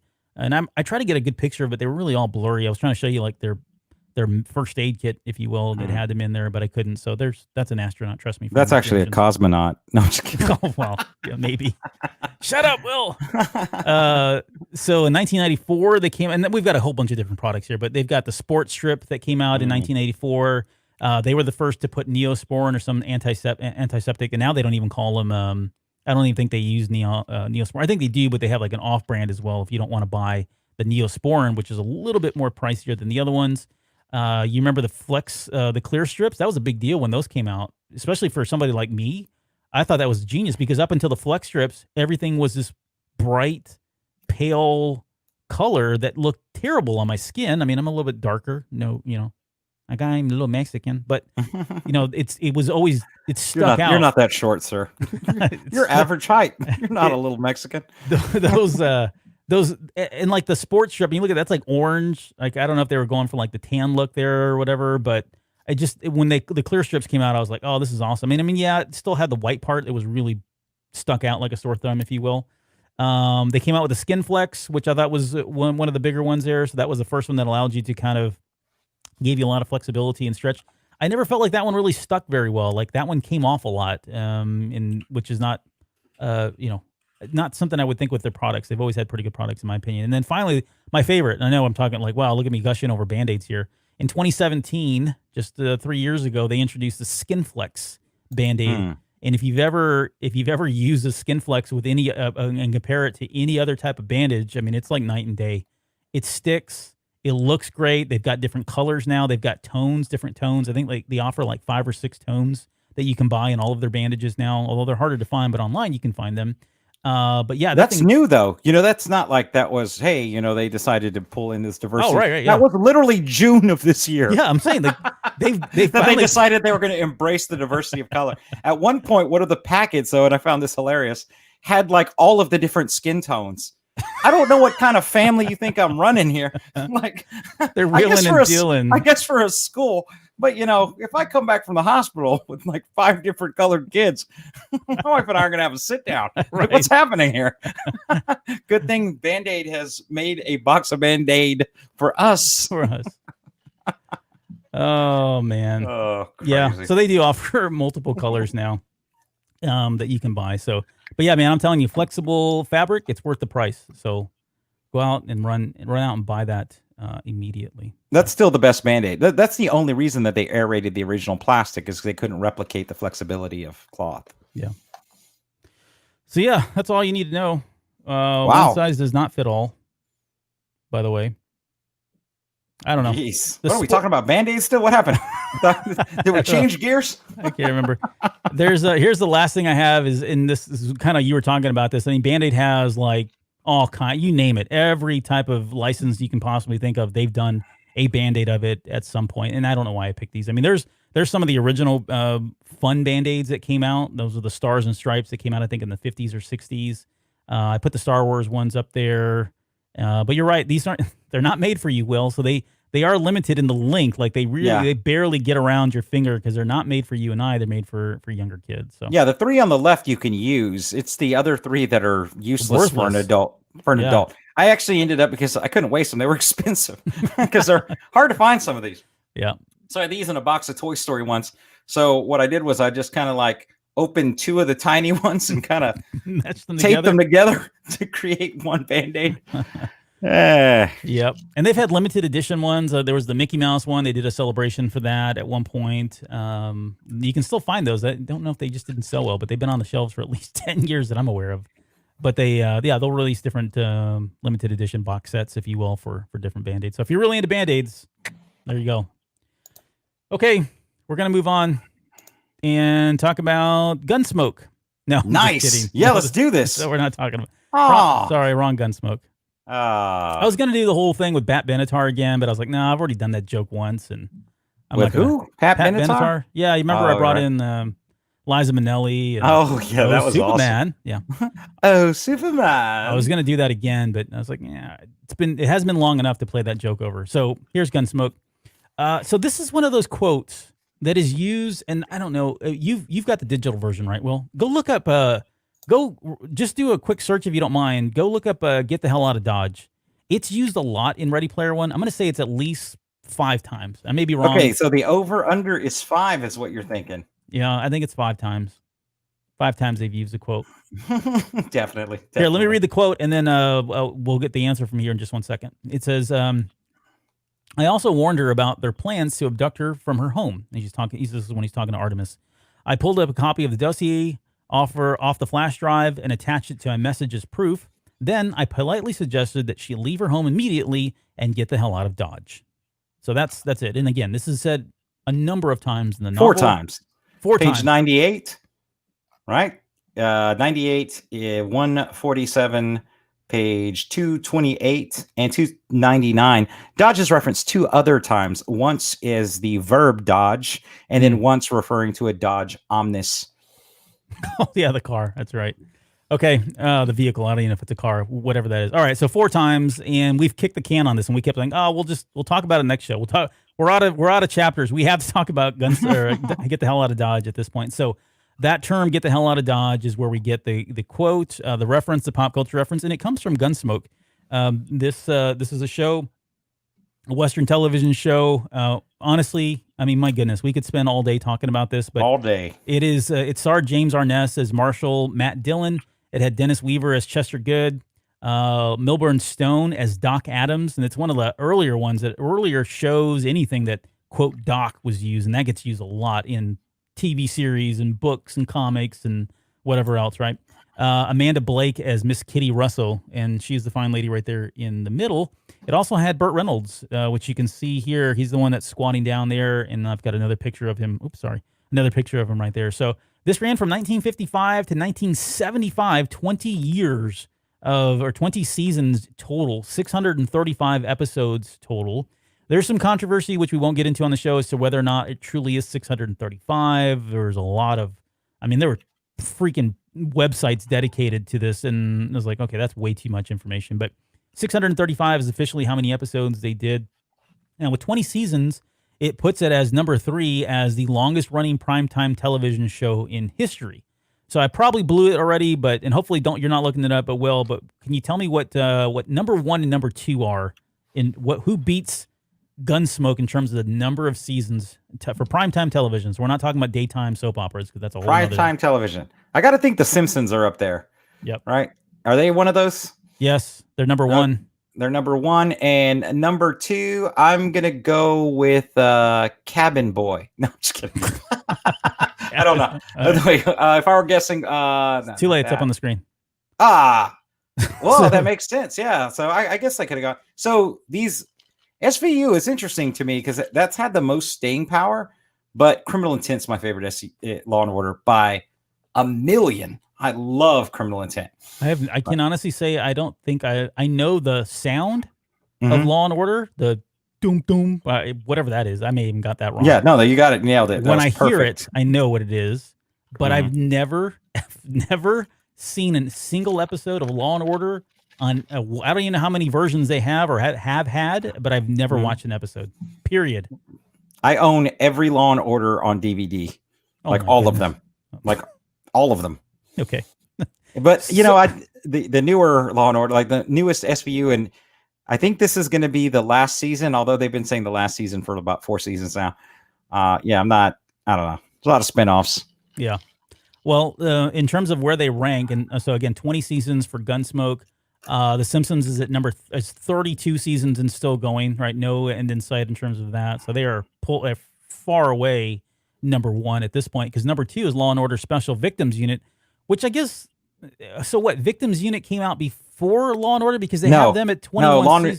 So Law and Order is the original, right? So but they go away and then come back. Yeah, they did. Okay, that would make sense. Okay. So SVU has been running now for 21 seasons, still going. And the original Law and Order, I believe, is still going. I think that's 20 seasons at this point. So yeah, the part I don't understand about SVU is how come these fools haven't retired yet? Nobody works this long. Like, it's not like, so to get to SVU, you have to work your way up from, like, you know, patrol to detective to a special investigator for the SVU. So you're well into your career when you get this. And now these dudes are still beat detectives 20 years later. Your job sucks. You're terrible at it. Right? Never moving up the corporate ladder there. Yeah, that's right. Oh, and sorry. Oh, sorry. I was going to say, and then I didn't mention this. Just Law and Order. And then just to be clear, Lassie is number 5 at 19 seasons. So again, 19, 20, 21. And then you've got Simpsons like 12 seasons way ahead of all of the number 2 spot. So they're clearly gone. I've seen some episodes of Gunsmoke. Like, Dad watched it. I know he watched it quite a bit.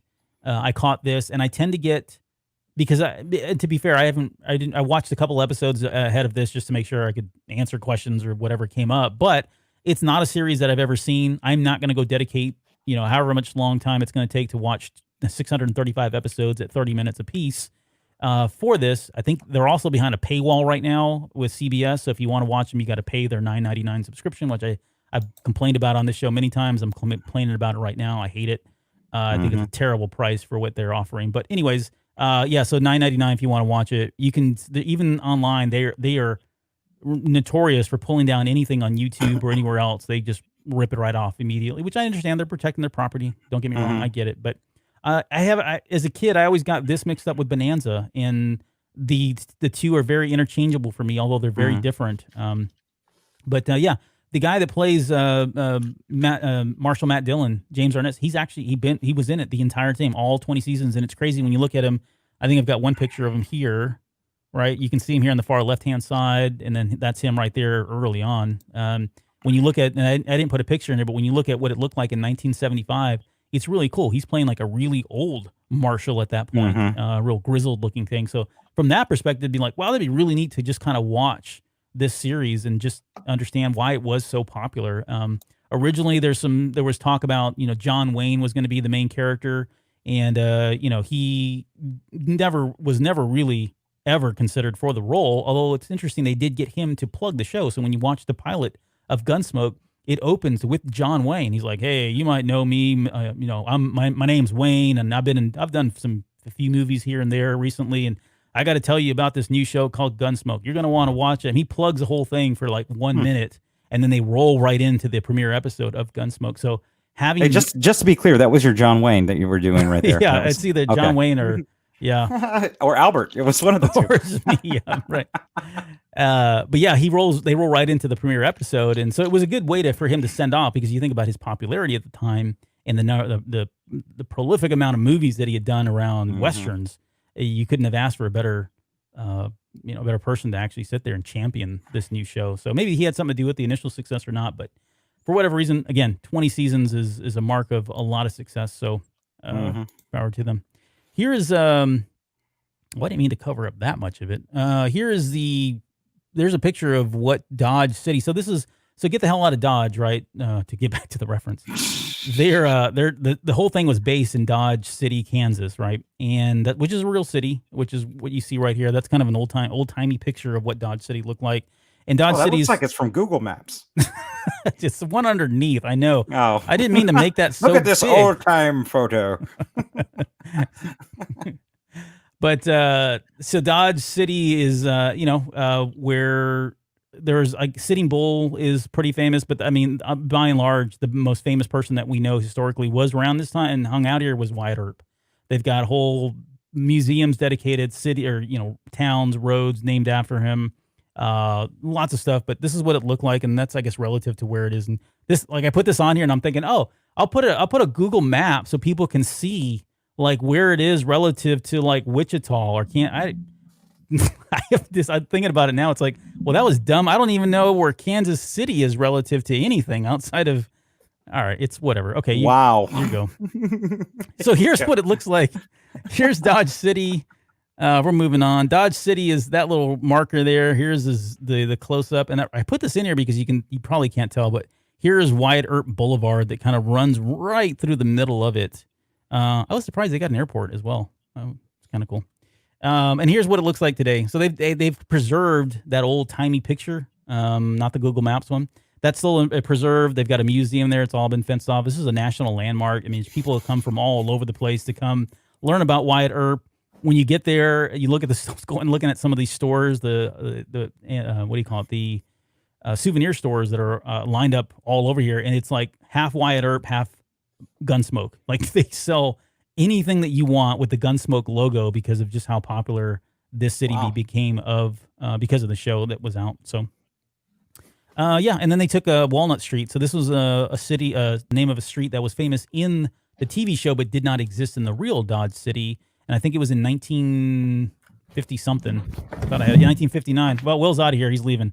1959 is when they actually went ahead and took Walnut Street and made it official and created an official Walnut Street. I don't know what is happening right now. He's getting up. He's banging around. What the heck is going on? So excuse. Sorry. Don't worry. You can edit obviously all of that had to out. you had to get something really important. It was really important because we were talking so much Wyatt Earp. So I don't know if I've shown you this before, but hold on, let me focus on you so you can get it. How do I do that again? Here we go. All right, what do you got there? This is an actual center on arms Wyatt Earp peacemaker. Yes. Wow. Yeah. Like an original. That thing is huge. Oh yeah, obviously it's a replica, right? It's made off of the 1896 frame. So it's designed to be the same model that was used by Wyatt Earp in the movie Tombstone, but fully functioning. This is proper ammunition. We are in Texas. There's no shortage of guns in this room. No.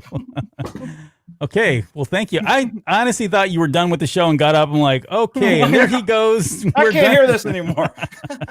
Your Google map pissed me off, buddy. All right. Cool. That was cool. No, I'm glad you brought that because it's way more interesting than my last topic, which was there are 27,000 people that live currently in Dodge City.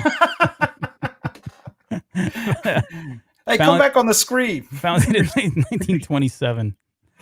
I don't know. I don't have anything else to say here. We could have spent way more time on Gunsmoke, but we're not going to. Indeed. But speaking of guns, nice segue. Oh, hey. Well played. Well, no one's looking at anything but you right now. Hold on. Oh, fantastic. There we go. That's not me. That is not you. That is you in later life. Let's talk about Glocks and specifically the Glock 47C. Will? And yeah, Glock. So, although we established in the previous segment, I have no shortage of guns. I'm a proper Texan. I own a few handguns, a few pistols. Recently I've been like reducing the number of firearms I have. So I don't currently own a Glock. And it's interesting. You want to read the reference? Oh, yeah. Let's see. Reference. I tapped the screen set into the front of the machine and scrolled through the catalog. After a moment's deliberation, I purchased a flak vest, a Glock 47C pistol, along with 3 clips of ammunition. And I want to, hopefully you're going to get into the, do you have, like, I want to know what the C signifies or designates, but go ahead. Yep. No, that's, so short version, no spoiler alert here. That doesn't mean anything. Oh, nice. That's just something Ernest Klein made up. In fact, okay, so let's start with Glock. For those that don't know, Glock is an Austrian weapons manufacturer. They originally they were making knives before they ever made guns. And what we're showing on the screen right now is a picture of Gaston Glock. And no one makes guns like Gaston or... one shoots like Gaston, fires 3 shots like Gaston. So 1963 started as a knife company, didn't actually make a gun, and we're talking about Gaston, until he was 42 years old, right? Incredibly interesting. And at the time, the Austrians were still using the World War II era Walther P-38, right? As their primary military weapon. So it was in the process of getting updated. It was put out to bid. And Gaston Glock decided that he was going to use a series of polymers, and for the first time, in order to make a firearm. So it kind of lends itself to what I like about Glocks compared to traditional pistols. I often tell people that I like shooting Glocks, but I like carrying 1911s. So I have a pair of nickel-plated 1911s with, Crimson Trace built into the side grips. But those are totally cool to look at, better stopping power. But if you were looking for accuracy, and that's a big deal, right? So for those that don't shoot a lot, Albert, you go to the range at all ever? Every once in a while, but I don't fire. I've never really used handguns and it's scouting related, right? I do a lot of scouting, and the kids learn how to use rifles more than they do handguns. But go on, yeah. Right. So a traditional handgun, like if you're shooting a 9mm, for example, like a standard Beretta, or you're shooting what you have to get is muscle memory on what your recoil looks like. So if I am firing a weapon, typically what I'm going to see is the nose of the barrel go up and down, right? Mm-hmm. That the weight differential on the recoil is going to go up and down after I push every round. If you're really good, you can anticipate when your return to center is, so that you can put your next round on target by squeezing the trigger, not pulling the trigger. A Glock, I found, I didn't fire one for a long time. So this is a true story. I didn't fire one until probably I was already out of the military, and it was probably 2003. We went to the range with some guys for the office, and a guy broke out a Glock 22, right? So 22 is a smaller caliber firearm. And I was like, wow, big deal. Does your wife know you have her gun? She's going to want that back in her purse before noon. And Glocks at the time, like when they first came out, were criticized because they were looked at as plastic guns, right? They were square versus the typical smooth edges that you would see like an occult firearm. But when you fire one, the recoil is almost lateral, meaning that you'll stay on target while you're shooting. So versus the up-down motion you'll typically have for recoil, you'll still have a bit of that. Most of your recoil, because of the balance of the firearm, is forward and back. Interesting. Right? So you're able to put more rounds closer to center of mass without having to wait for a re-aim point, even those half seconds. Incredibly well-designed firearm. But it was criticized from that perspective when it was released as part of the G17. And the designator for G is obviously Glock 17, always references the patent number of the Glock. That's different for every manufacturer firearm, but the G17 represents a 17th patent owned by Glock. That's that pistol. Interesting. So that's one of their early pistols, and you'll see the design hasn't changed too much during the course of its progression. So Gaston Glock's an interesting guy, right? So he had an employee who was embezzling funds from him in the tune of millions, right? So he created the gun to shoot him and kill him? No, he hired his accountant who was embezzling money, hires an assassin. At the time, Gaston Glock was 67 years old. His accountant hires a 70-year-old assassin. So the assassin goes and is going to kill him. And Gaston Glock ends up beating him a couple of times. And even though Gaston Glock was beaten as well, he was able to survive with his life. I find that just absolutely amazing. Wait, how old was he? How old was he? So Gaston Glock was 67. And he had a 70-year-old. The assassin was 70. Like, what is happening? That's just the third freaking installment of grumpy old men at that point. Yeah. I just imagine them in wheelchairs chasing after each other and ramming each other, trying to kill each other by, run. I don't know. Go on. So the first generation of this Glock, the G17, like we talked about, was named the P80, used by Norwegian military. The 37, which we show here, is unique in that the biggest problem or criticism that Glock has is when we're talking about the way that rounds are chambered, you have to look at the magazine. So is the magazine on a 45? I love the grip because the grip is really narrow on a 45. And the reason why is that the rounds sit right on top of each other in the magazine. So when I'm loading it feels better in your hand. So if you're someone with smaller hands, it feels good. for me, I don't have small hands. Oh no. But it's still, when you're shooting for accuracy, the amount of flesh that you can get on contact points on a pistol matter, right? So it's a well-designed firearm. When you start looking at traditional 9mm, they have stacked ammunition where the magazine, the rounds are staggered. Yep. So the challenge that Glock had was they couldn't make a smaller weapon that had that slimmer grip because of the limitations of the magazine. So they ended up designing their own ammunition, right? Where you typically have, like, say, a 45 ACP, which is, just a Colt round, basically.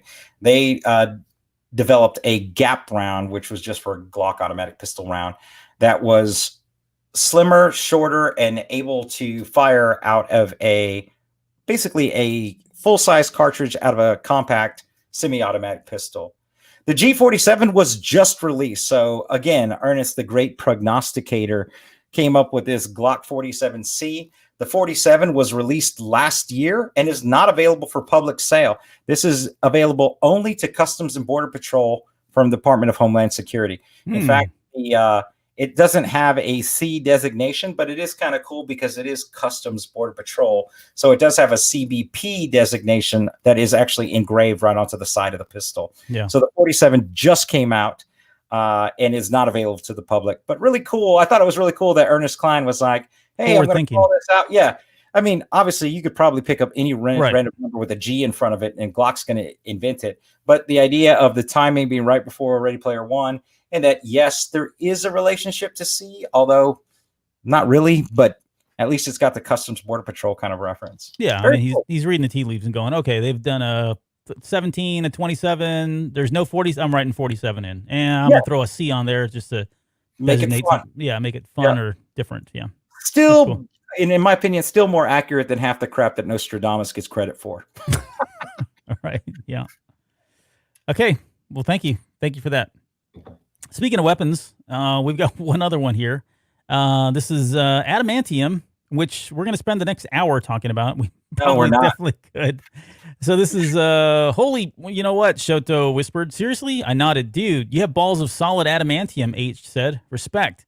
Thanks. I think. That's the quote for Adamantium. And Will, you got this next one here before we get into another violent topic called 1 Corinthians 13:13. But go on, sir. Excellent. So if you were a comic book person, let me just warn you right now that I thought I knew a lot about Adamantium before I started this research. But, my hat's off to you boys. You're doing a bang-up job on the research, because I'm a proper researcher, and you guys are not messing around with the types of elements that exist within the Marvel and DC universe. There are a million websites that are related to this, but I'm going to try to keep this at a high level. I am going to get in the weeds in a few different places, but I'm probably going to be wrong, because I can't help but notice that anytime anyone posts anything related to the strength of adamantium, there's no shortage of comments about how that person's wrong. So what I did was I just decided, hey, I'm just going to stick with the prevailing research, what the majority is saying, and that's what we're going to present to you. So first introduced in 1969, the idea of adamantium, and this is something I've always found really cool about comic book authors, is most of them are incredibly well read.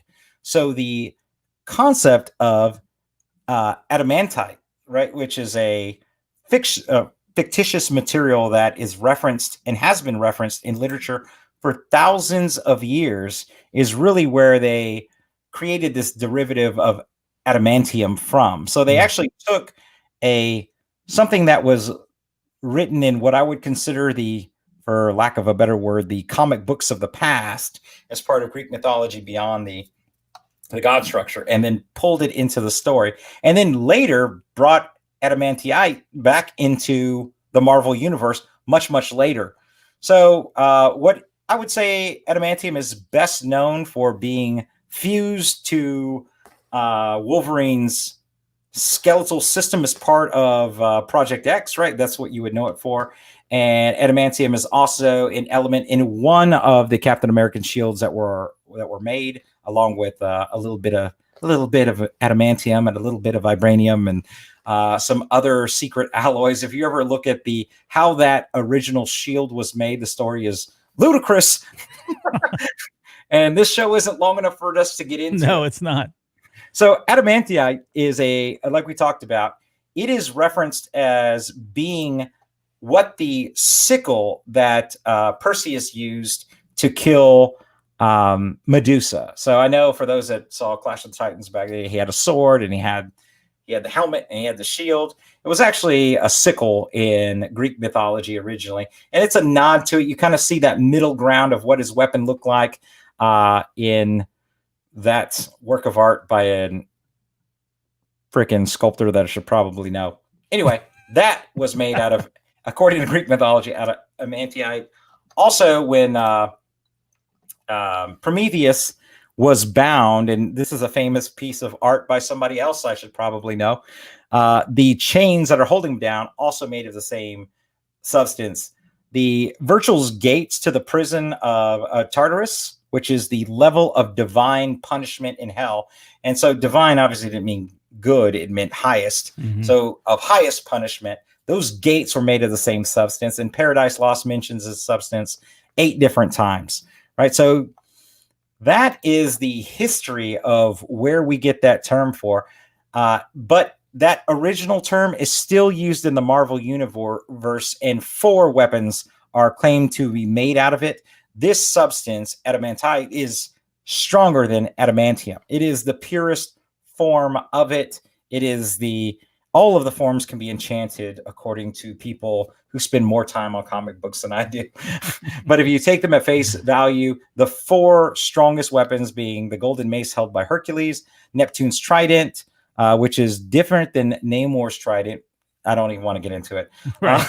Pluto's battle axe, and then the shield of Perseus, which according to Greek mythology isn't what that was made out of. But again, whatever. Let's not get into the weeds. Sure. But that's where you're going to find that stuff. And so let's get to now that we've talked about the root, let's get to adamantium. And there's really no conversation. What is going on here?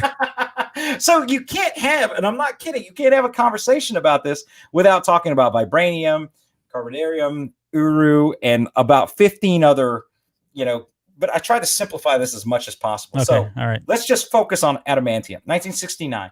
It's a man-made substance, right? So it's an alloy. It's not a chemical, doesn't exist on a chemical chart, which is why it's not out there. And it was developed by America.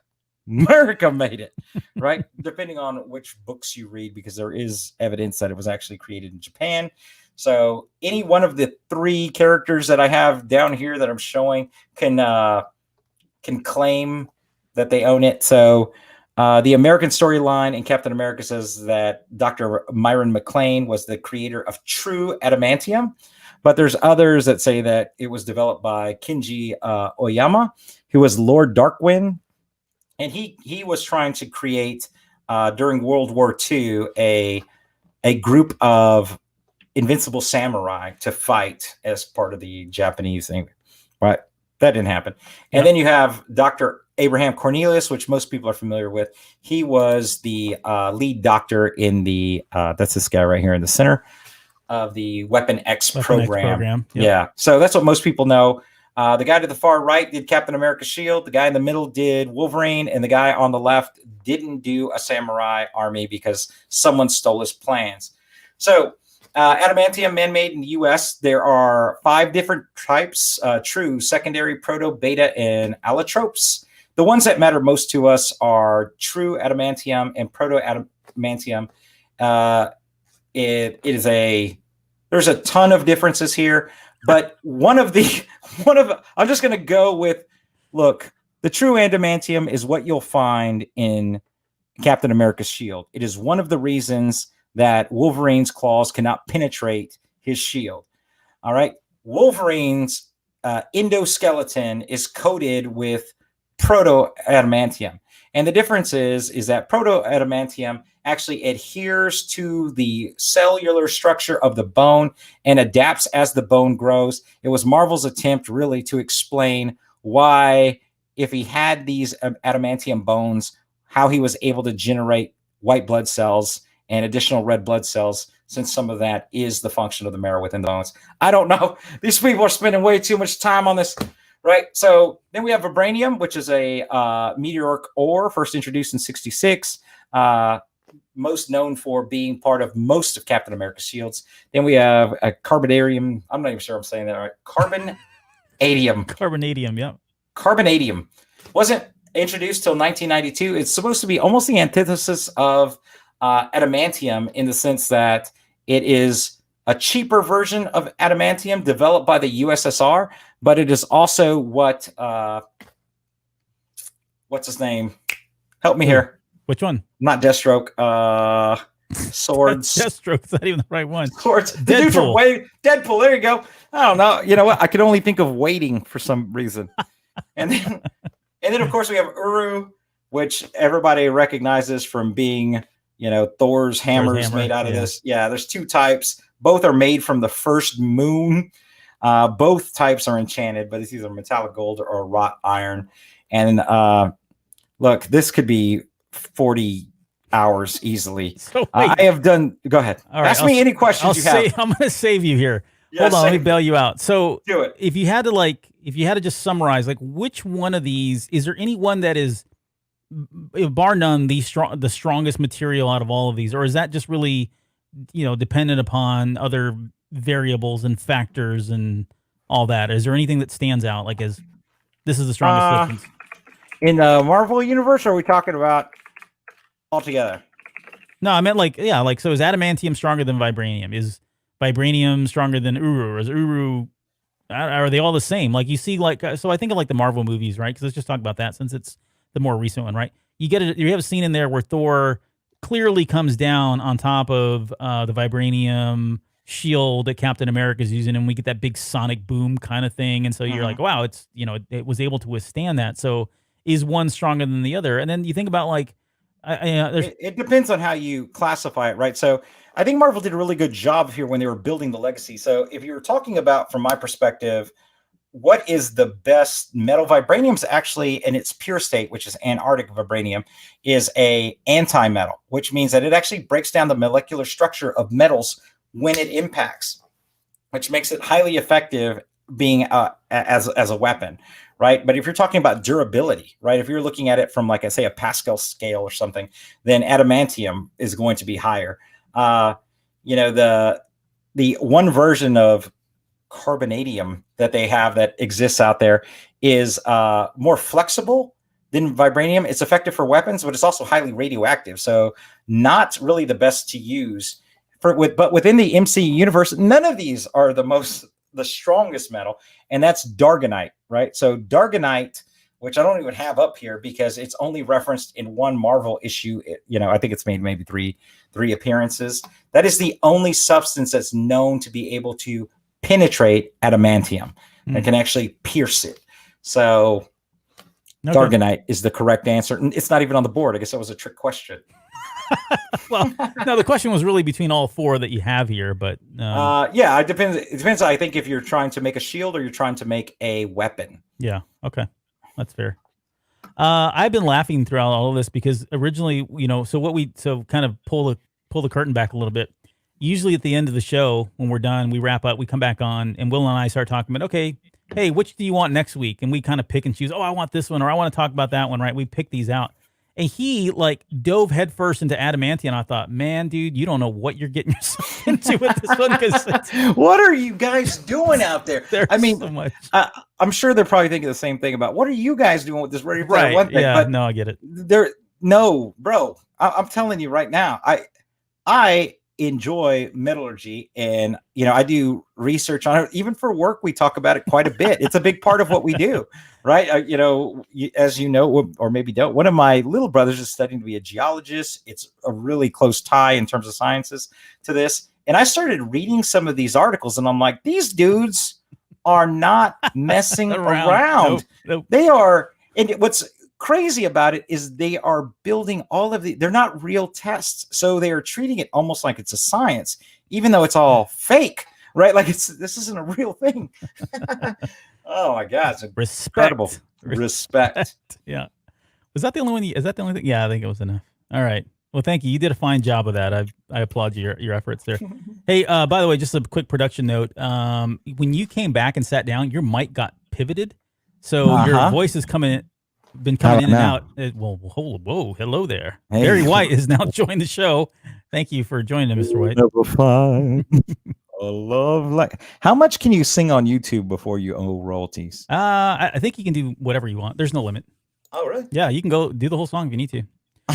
Okay, here we go. No one wants that. No one wants that, right? Nobody asked for that. Nobody wants it. We're going to talk about something just as violent, and that's 1 Corinthians chapter 13, verse 13. I don't think I picked this one. I think it was just here where you get stuck with it. So open your hymnals and sing along with us. Exactly. So if you're following along and you're missalette, please turn to page 3. We are going to talk about 1 Corinthians 13:13. Here's a reference. Then they got hung up on reciting 1 Corinthians 13:13, a Bible verse that contains the words charity, hope, and faith. Apparently, charity, hope, and faith are also the names of 3 martyred Catholic saints. So I'm not going to get into the martyred Catholic saints part because I really wanted the show to be kind of up and positive. So we're going to talk about, and this will be quick. So the verse itself, 1 Corinthians 13:13. Did I write this down? Oh, yeah, here it is. And it goes, and now abide faith, hope, love, these 3, but the greatest of these is love. And the whole chapter of so this comes from the New Testament. All of chapter 13, all the verses in there really just speak to love. And this particular verse talks about how you can have faith, you can have hope, you can have love, and these are all important things. And if you go back to some of the verses just before, it talks about how you can do lots of great things, but none of this is worth it if it's not coming from a place of love, right? That's kind of what to summarize what the chapter is. This one specifically says of all the things that we've just talked about, all the wonderful deeds and everything, just don't lose sight of what love is, because that is the most important thing. Well, that's really, as the Apostle George Michael said, you got to have faith. Like it's just not, it's not enough. Saint Michael was not incorrect in that. So that's kind of what it's about. So on the far left-hand side here, this is what you, if you're, again, following along here, that's a picture of that actual verse. It's out there. I don't know where. I forget now. I put the little the definition of love right there because that's what we're talking about. The only other thing that I was going to mention, that Roosevelt, when he was sworn in back in I didn't write the date. I think it was 1928. I may be wrong. It was in late 20s, I think. When he was sworn in, he had the Bible. The Bible was open to this chapter, and he swore on chapter 13, if you will, if you want to call it that. But he picked that one specifically because it was really important to him, which I thought was kind of cool. And then when Princess Diana died in 1997, this is one of the verses that was read at her eulogy as she was being laid to rest. So it's a really cool verse. I mean, it's, the New Testament is so positive. If you study the Bible or know anything about the Bible, it's one of the books that you can pick up and read, and there's just so much positivity, and it makes you just feel really good about everything. But this verse in particular, and there's not many of them. I think there's 15 total, verses in chapter 13, but they're all really great and they're all well written. So kudos to the writer and the author of that one. 33 on Roosevelt. 33? Yeah. Okay. Was that his first? That's when he was first sworn in? I thought that was his first. No. Okay. No. All right. Well, thanks for clearing that up. Yeah. He was stayed in power until, you remember, and then he died during World War II. So 45. Yeah. He brought us through World War II. Yeah. Okay, let's do Schoolhouse Rock next, and we're going to talk about 3 is a magic number, which is my favorite. Well, I don't know. Oh, it cannot be. Do not say this. It's always my favorite. Stop. Now. I know what yours is. Yours is. Didn't we talk about our favorite ones? Yes, we did. Right. And you know what? When we talked about what our favorite ones were, I'm going to go pull the audio. Pull the tape. You did not say 3 is my favorite number, because this is the most ridiculous Schoolhouse Rock. It doesn't even make any sense. It does make sense. Look, as someone who loves me some math, and I love me some math, you tell me, explain to me how 3 is a magic number. Like, before we get into this, I can tell you. Go, shoot. So it goes back to the author of the song, the writer of the song, and I don't want to even get into the controversy here. But what the song is about, of marriage. It's man and woman having a child. That's marriage. Marriage is what brings us together. That's what it's about. That's really what it's about. At its core. Is it really? Yeah, it's just mask with math. It's about sexy time. And speaking of which, not sexy time, but I did include the picture there. So what are you? How did you get that interpretation? You know, both you and I have both passed the magic number. Then apparently, yeah, many times, more than three, yeah. more than three.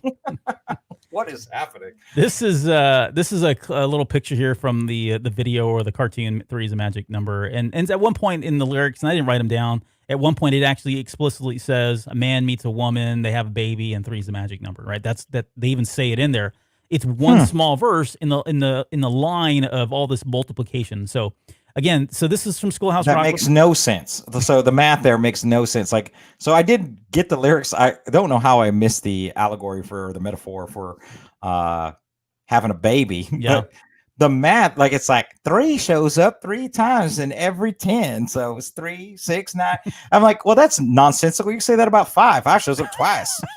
Yep. I don't understand. One shows up 10 times. Come on. Yeah. Multiples of 2 show up 5 times. It's a magic number. Like, come on. Yeah. Who wrote these lyrics? But you know what? I'm convinced most of the people that wrote this Schoolhouse Rock songs, they were high as a kite. Oh yeah, like they were on this drugs. was an era. They were smoking things. Like, dude, you know what? 3 is amazing. Me, you, and let's make a baby. Like, let's tell that to the kids. That's we're gonna talk about him in just a minute. All right, let me give you the freaking reference here. Schoolhouse Rock. They all shouted in unison. See, I said I knew you guys would get it. You're a smart bunch. 3 is a magic number. Music and lyrics by Bob Doro. Bob Dole. By Bob Doro, Artemis recited, as if pulling the information from a mental encyclopedia written in 1973. So 3 is a magic number. Magic number is from Schoolhouse Rock, and we've talked about Schoolhouse Rock on the show a few times already. In fact, we got into the history of it all, so we're not going to do that. We're going to strictly focus on the song itself. Now, this song aired on January 6, 1973, as part of the Multiplication Rocks segment. So they did different again, I said we wouldn't do it, but I'm just going to quickly mention they did all kinds of, there was a political one, a science one, etc., all that stuff, right? This was the one around math. And the song is really about multiplication to the power of 3. At one point they go, 3 times 10 is 30, 3 times 9 is 27, and they go down all the way. How does that make it magic, though? It's just a number. Like, you can do that with anything. It doesn't make any sense. Like, because the lyrics are like that. They're like, you can multiply things by 3 to get different numbers. That's Dude, not what they say. They don't. I know. That's hyperbole. That's not even true. Straw man arguments. So, anyways, I'm downloading these lyrics. Go find them real quick. So the song was written by, and here's some more pictures of it, right? You've got 3, there's a rabbit in there with 3 bunny ears, although it turns out not to be the case. There's your 3, 6, 9, 12, 15, 18, 21, 24, 27, 30. This is girl here, whatever. Okay, there's all that. This is the guy here that was high on drugs and really horny, apparently, but this is Bob Doro. He's behind the music. He wrote the music. He did the lyrics for this.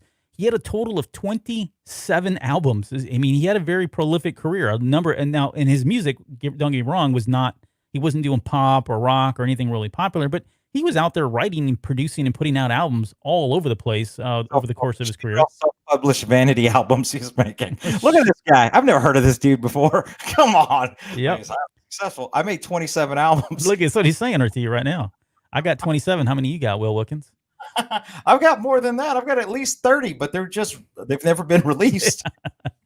All right. And he actually won a Grammy, believe it or not. He won a Grammy. Shut up. This song. No way. You want to guess?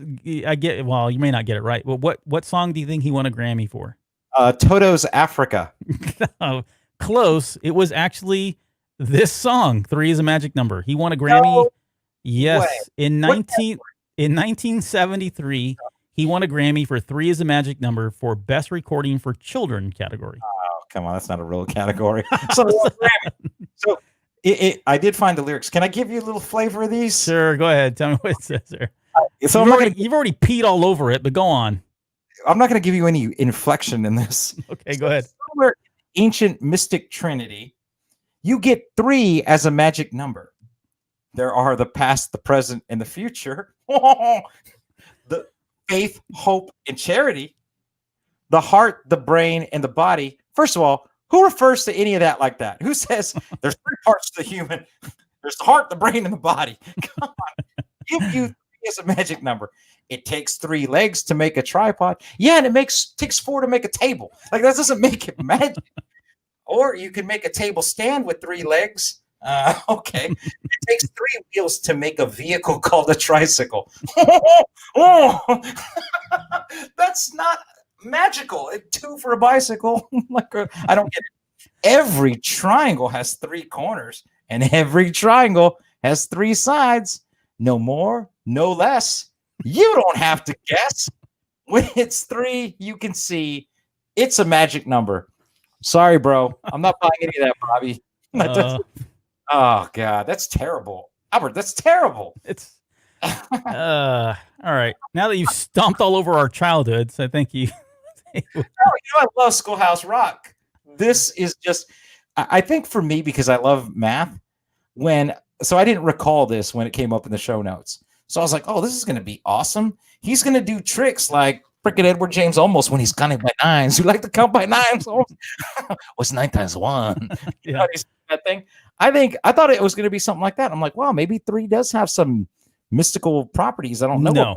No, it's the first integer in pi, but it don't make reference to that, and that's far more interesting than a table got 3 legs. What kind of morons are we racing here?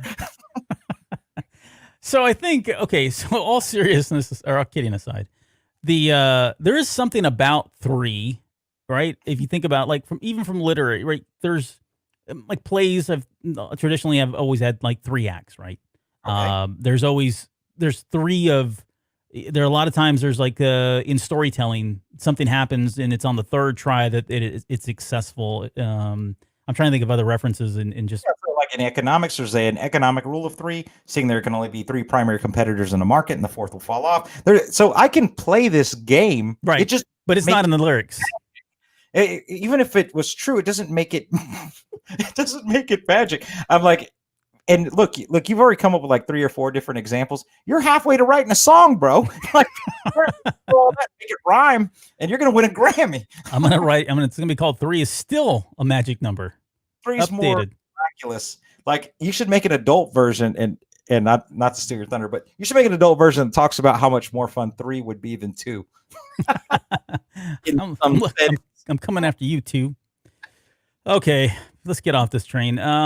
This is the last thing we'll hear as far as this song. This is, and I think we brought this up before as well. So this is the Schoolhouse Rock Rocks album that came out in 1996. There's a version of this song by Blind Melon, it's sung by the late great Shannon Hoon, who's down there. If you're a big Blind Melon fan, or even if you're not, go listen to it. He does a great job of singing this song. And it's number 3 on the soundtrack. That was done intentionally there. Again, so take a listen to it. It's really good. It's better. I think it's arguably better than the original version, just because of the way Shannon Hoon sings. Like, he's got the perfect voice for singing a song like this on the album. This whole album's really great, honestly. They've got some great people. Most of these guys have really not done a whole lot since, the 90s, but that's okay. Shannon died. I mean, what do you expect? What are they no, he died. I'm not saying him. I'm not calling him out. He's not doing nothing, this guy. Except pushing up daisies. No, I don't. I didn't mean it that way.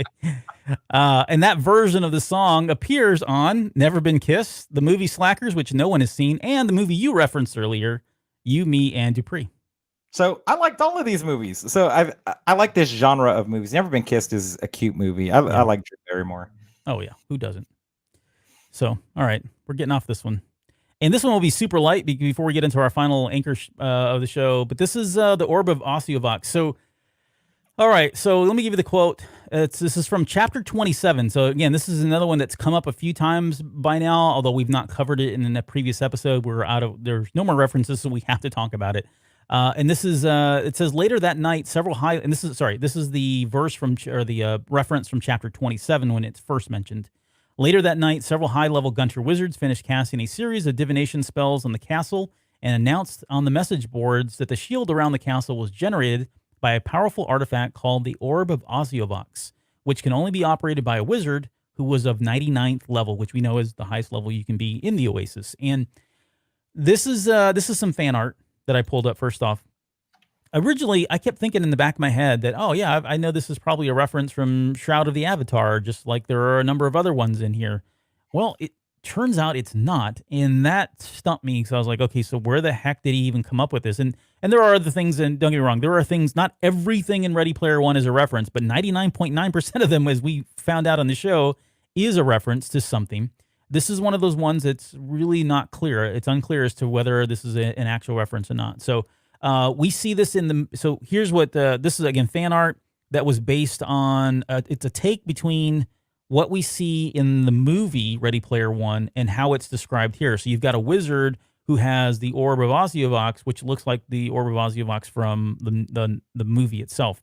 But where this may be coming from is Ohio State, which Ernie is a big fan of, right? OSU. If you break the word up, OSU and then Vox, meaning voice, the voice of OSU is one of the ones that's out there. There's someone broke up, and I forget it, I didn't write it down, but someone actually tried to figure out what the Latin term OSU would mean, and I don't know where that is, but it didn't make a whole lot of sense. But beyond that, there is no direct reference as to what this could possibly be. So this is the best one I could come up with. Again, it does come up in the movie, and I've got a picture of it here. So here's this is some of the concept art from Ready Player One there. That's the shield that it's making. Here's the part in the movie where Sorrento pulls it out of the crate from Gremlins in the movie. And really the picture itself, it's a 20-sided die is what he's done. He's removed the numbers, and you can see there on the right-hand side. I had my 20-sided die here. I was going to show it. But anyways, you all know what that is. Dungeons & Dragons, any other role-playing game, that's where that comes from as well. But yeah, again, no direct references to whether or not that's, this or not. And maybe it's something that since we're going to have Ernie on here, we can ask him and say, hey, did you make this up? Is it really a throwback to OSU and you just threw the word Vox on there because that sounded cool or what? But you got any good theories? I do not, but you are correct. There are 5 references to this orb, direct references, and then 3 or 4 secondary references to the orb within Ready Player One. Yep. So it has to have some meaning. I mean, that's pretty prominent. It's said more often than get the hell out of Dodge. Get the hell out of a Dodge. Yeah, do that too. Okay. And finally, we're going to talk about Big Trouble in Little China. And let me give you the reference, and I'll turn it over to, just a second here. Let me read the reference. So it says, H seemed to be the only one who knew the least about. His file contained very little information and no photo, just a screenshot of his avatar.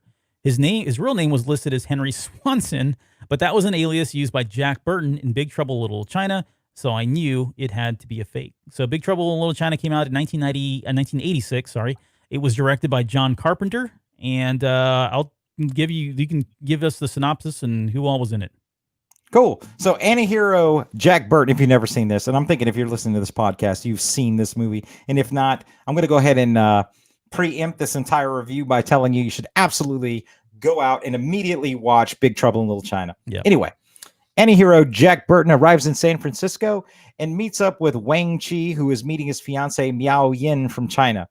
She's kidnapped by the evil wizard Lo Pan, and thus begins the plot of over the half of the 80s beat-em-up video games that existed at arcades. All right. So Gracie Law, Magu, Eddie Lee, and Egg Shin make up the rest of the Seven Samurais in this upside-down comedy that takes the themes of Chinese literature and folklore and throws it into the typical 80s genre. But, Albert, there's a few ways to interpret Big Trouble in Little China. I mean, it's not like you can take it at face value, which I think we did when we were kids. It was just an entertaining romp. It was hilarious. But there are a considerable number of theories, and I hate to call them theories because John Carpenter's actually spoken to this directly and did it the 80s at the time of the release, is that he was trying to create a movie where the sidekick was the main protagonist and the hero was not the lead, right? Wait, okay, stop. Wait, hold on. You're saying in this movie, Jack Burton's character was not supposed to be the main hero? He is the comedic. He is what we would. Wait, who's the main hero then? Well, you can read it 2 ways. So there's 2, okay, all right, general theories out there, right? So the most obvious is that Wang Chi is the hero. He does most of the fighting throughout, right? Because if you watch this movie, Jack Burton has a ton of one-liners, but ultimately he bumbles most things with the exception of the final fight. He doesn't really do anything in this movie, right? Just look through what he does, and he does things that are heroic. None of them work, right? The things that work are the things that Egg Shin are doing, which, I would imagine, even without asking, is probably your favorite character amongst the good guys. Easily. Yeah.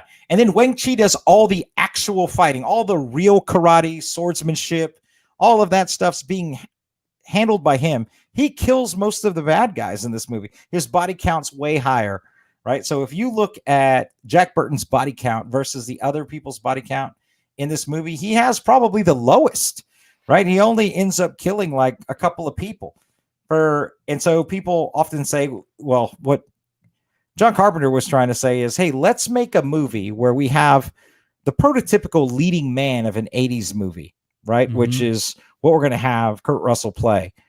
But let's have him play it as if he's the sidekick, the comic relief in the movie, which is usually the role of the sidekick. Sure. Yeah. Then let's give him a sidekick that's serious and does all the heroic things within the movie. Right. See, that's like mind blowing because so just again, pulling the curtain back, there are certain times that Will and I will not dig. Like we know the general pop culture reference, right? But we don't get into the weeds of it, and we wait for the other guy to do the research so we can have a genuine response. And I'm telling you, this is blowing my mind because Dennis Dunn is not even on the poster, right? You don't even, well, let me see. I didn't really look that closely. He's not even featured on the poster that I've got here, right? Number one. Number two, he is in the movie now that I'm thinking about it retrospectively. Yeah, when you think about he does a lot of the beating. He's doing flips, and you're like, oh, that's kind of cool that he can do all that. But Jack Burton is the one that we focus on the most, primarily because he has all of the great one-liners. Kurt Russell is over the top in how he portrays the character, which is what I think Carpenter wanted, right, for that comedic purpose. But he is, like, in my opinion, until you said this, I've always considered Jack Burton, and not only remove all that. The movie starts with Jack Burton. The movie ends with Jack Burton. So, and this could just be that, Kurt Russell was a big time draw and he's, well known at the time. And so they wanted to showcase him and that's why he's on the movie poster. But I think if that truly was the intent, was to have, or to kind of do a role reversal here, and with a minority character that, by the way, which we can get into if we want, but to flip the script on us like that, I don't think he did a good job of that, at least not for me. From my perspective, I've always walked away, even up until about 5 minutes ago, as Jack Burton was the main character. No, agreed, right? So I think as a child, you watch it, you're like, dude, clearly Jack Burton's the hero, and who cares, right? I mean, but think about it like this. So in Kurt Russell's career to point, he really only had 3 large roles. This was his 3rd large role. All 3 of those roles were with Carpenter, right? So we have The Thing, New York, Escape from New York, and then the Elvis biopic, right? That was a made for TV. I don't think I even saw that. Yeah, and in each one of those movies, going into, with the exception of The Thing, going into Big Trouble in Little China, Kurt Russell doesn't really act at this stage in his career. All of his characters are caricatures of other celebrities. So, and by his own admission, I'm not like guessing at this. So Snake Plissken is framed. Did you know the Snake Plissken is actually framed off of Clint Eastwood? Yeah. Right. And so obviously in the Elvis, John Wayne. This is John Wayne, right? So even in his voice, like from the beginning monologue where he's just sitting there, you just stare that big sucker right in his eye, and remember what old Jack Burton always says at a time like this: "Have you paid your dues, Jack?" Yes, sir. The check's in the mail. That's right. I mean, he's doing John Wayne in this movie. Right. So it's almost like Carpenter is sitting there. He's creating this prototypical American hero who's not even needed in the story, with the exception of the last. It's all in the reflexes and ends up hitting low. Yeah, he kills the main guy. Yeah. So if you look at it, though, all of the advice that's being given, I thought one of the most interesting, and you can read up on this theory later, is that Egg Shin is actually the hero. That Egg Shin knows magic. He's the one that enchants the people. He's the one that puts people in the dream state. He's the one that exposes Lo Chen to make him or lotion in order for him to be susceptible to right. to Jack, and he's the one that keeps pushing Jack as, oh no, he's the hero, he's the chosen one, when at the same time you basically have this, it's a fish out of water story, that you have this prototypical American hero like you would see in a typical movie, out of his element in Chinatown amidst all these different cultural influences and mythology, and he's not operating well, but he's doing the things that Americans are good at. He's making tons of great one-liners. He has unjustified courage. He's punching anything and everything, no matter what it looks like. Yeah, it's crazy. But I found both of those theories interesting. Again, and I think the criticism's the same. I don't think we can walk away with this movie and not talk about Orientalism and not talk about the criticisms of the film, because in the cancel culture that we've been in, this movie has taken quite a bit of heat for its portrayal of Eastern culture and as being stereotypical and sensationalized.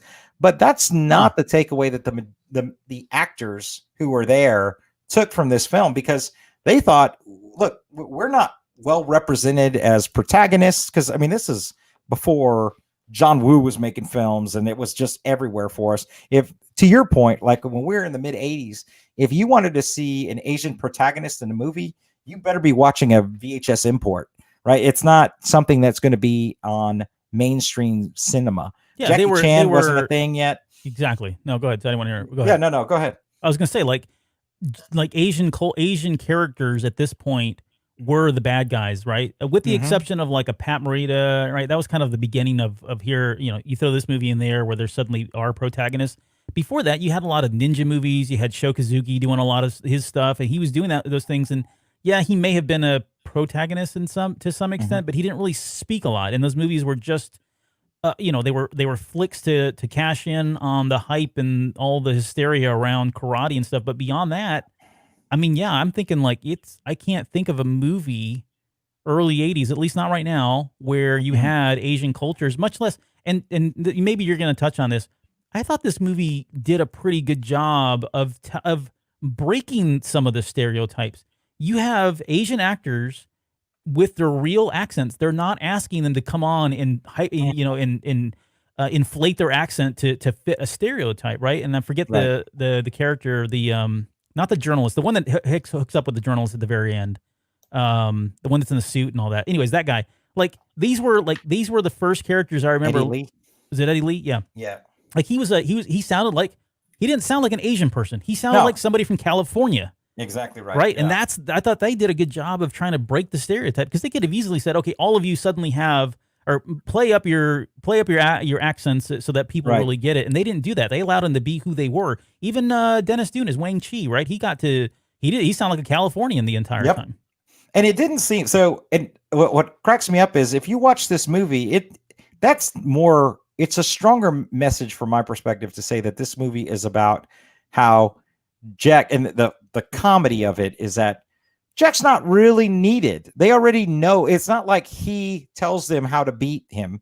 It's not like he introduces any of that. He's a liability throughout the movie. He's just, he's shooting at the ceiling and things are falling. He's knocking himself out. He's out through 70% of the main ending fight sequence. He is unconscious, right? When he tries to escape through that door and he finds out they're trapped, he is just randomly shooting off inane one-liners, right? And you get the sense that the rest of the, for lack of a better word, Seven Samurai team that's with him doesn't actually need him to be there. Yeah. But still hilarious. So what's interesting to me is that Kurt Russell wasn't a huge Hollywood draw at the films. The Thing was a cult classic, wasn't a commercial success. Right.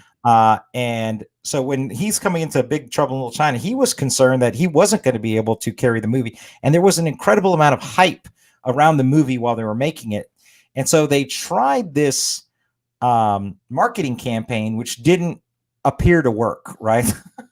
So is that the one that you got to hear, the Who is Jack Burton? Yeah, Who is Jack Burton? So they went with this whole Who is Jack Burton marketing campaign that didn't play off very well, right? So, and Kurt Russell was originally going to be doing Highlander, And yeah, that's he right. decided that he would do this movie because John Carpenter was going to be directing, and he'd worked with him a couple times before. Yep. So even in the movie poster, he's like, dude, that's not me. I don't know who that's supposed to be in the movie poster they released, but it's still a sour subject for him. And I mean, they were gonna have Jackie Chan, who was up and coming, was known for his Asian films, but not huge in the US, obviously, like he was in the early 90s. Yeah. He was going to be Wang Chi at one point, but his English just wasn't good enough. Right. So again, this movie, for as much as we love it, was another flop, right? It was expected to be the largest movie of the summer. They were racing to get this movie released, which is why the marketing campaign kind of fell apart, because they were trying to beat The Golden Child to market. So they actually cut 5 months off the production schedule. They had heard that the Golden Child was coming out. They knew it was going to have the same types of Eastern Asiatic themes in terms of mythology. And they also knew that it didn't matter what film they released. If they were going to be competing with Eddie Murphy at the time, they were going to lose. Right. Yeah. So it only ended up making 11 million in North America off of its 25 million budget. But I did want to talk about the storms a bit, because this is, I remember as a child, my favorite part of the film were these three characters. So I think everyone probably remembers Lightning the most, but all three of these characters are interesting, and they weren't just pulled out of the sky. Yeah, either. So you're actually probably more adept at this than I am, but have you ever watched Lone Wolf and Cub? Yes, well, I don't want to get it started on this, because you're going to get me on a Mandalorian thing, and I don't want to go there because it will. Really? Oh, I had not even. Oh my God. Yep. I didn't even link that. Did I blow your All mind? right, folks. Yeah, you just literally just blew my mind. But you're right. Yeah, it's the same thing, right? So this was a series in 1973. It's considered, from a television standpoint, to be one of the most influential series ever made. It was based on some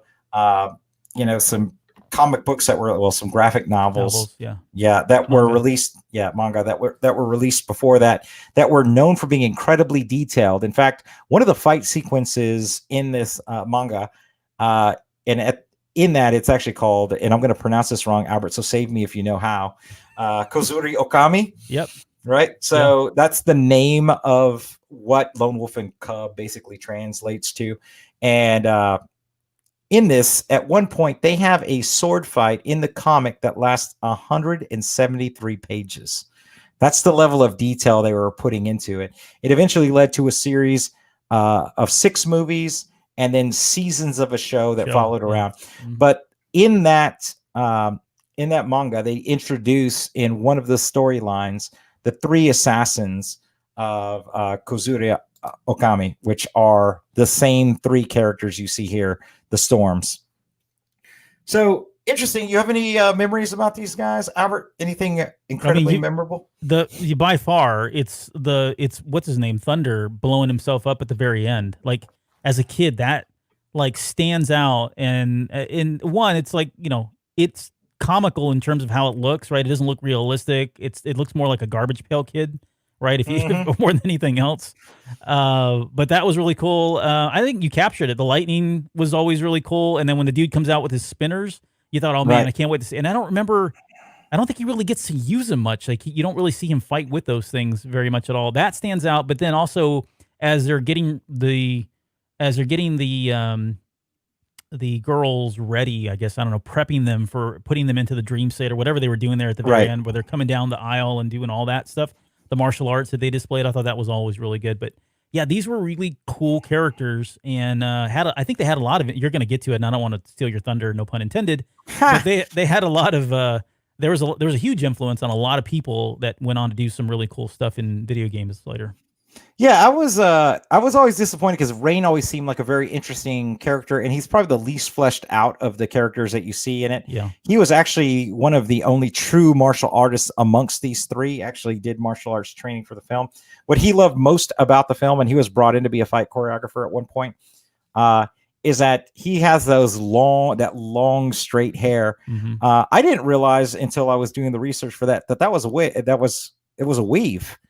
He didn't he didn't have long hair. 4 hours of makeup just to do his hair. Crazy. Yeah. And so for him, when they interviewed him after the movie was released, that was the highlight for him. But yeah, you're right. I mean, I think that's a good transition to talk about some of the influences that the Storms have had on pop culture. Here, of course, there are so many quotable lines in this movie. You can't even put them all in there. I mean, I am actually right now fighting my want to just start regurgitating all the quotes from Jack Burton in this film. Yeah, because he's so many good lines, and like I don't know, I don't know. The whole movie itself is one of my favorites all time. Like I have a hard time trying to come into terms with the fact that it didn't do very well. And I don't know, does it fit in? Would you consider this a cult film at this point? Because it feels like everybody you talk to is like, oh yeah, I love that movie. I love Big Trouble in Little China. I don't find anybody that says, oh, I hated that movie. I can't stand it. I'll never want to see it again. This movie has a huge cult following. So there's a number of websites dedicated to Big Trouble in Little China. In fact, the shirt that he wears throughout the movie continues to be one of the best sellers on 80stees.com. You know, if that's what you're into. In fact, Zach Braff went as Jack Burton to a Halloween party in Hollywood a few years ago and didn't realize Kurt Russell was going to be there. So he has like the full mullet going on. He's doing the whole thing. Yeah. And they end up taking a picture together. I mean, totally cool. But I would imagine that this movie, in terms of popularity, and it's odd, right? Why do you think that? I can't even wrap my arms around it. There's so many movies that when you and I start really digging in the weeds, because we know these films and we love these films, and for a bunch of reasons, right? It was constantly played on HBO, like a bunch of movies. It was one of those commonly rented movies with you and your friends. Oh yeah. It was probably the best karate movie that was released that year that I watched that wasn't dubbed.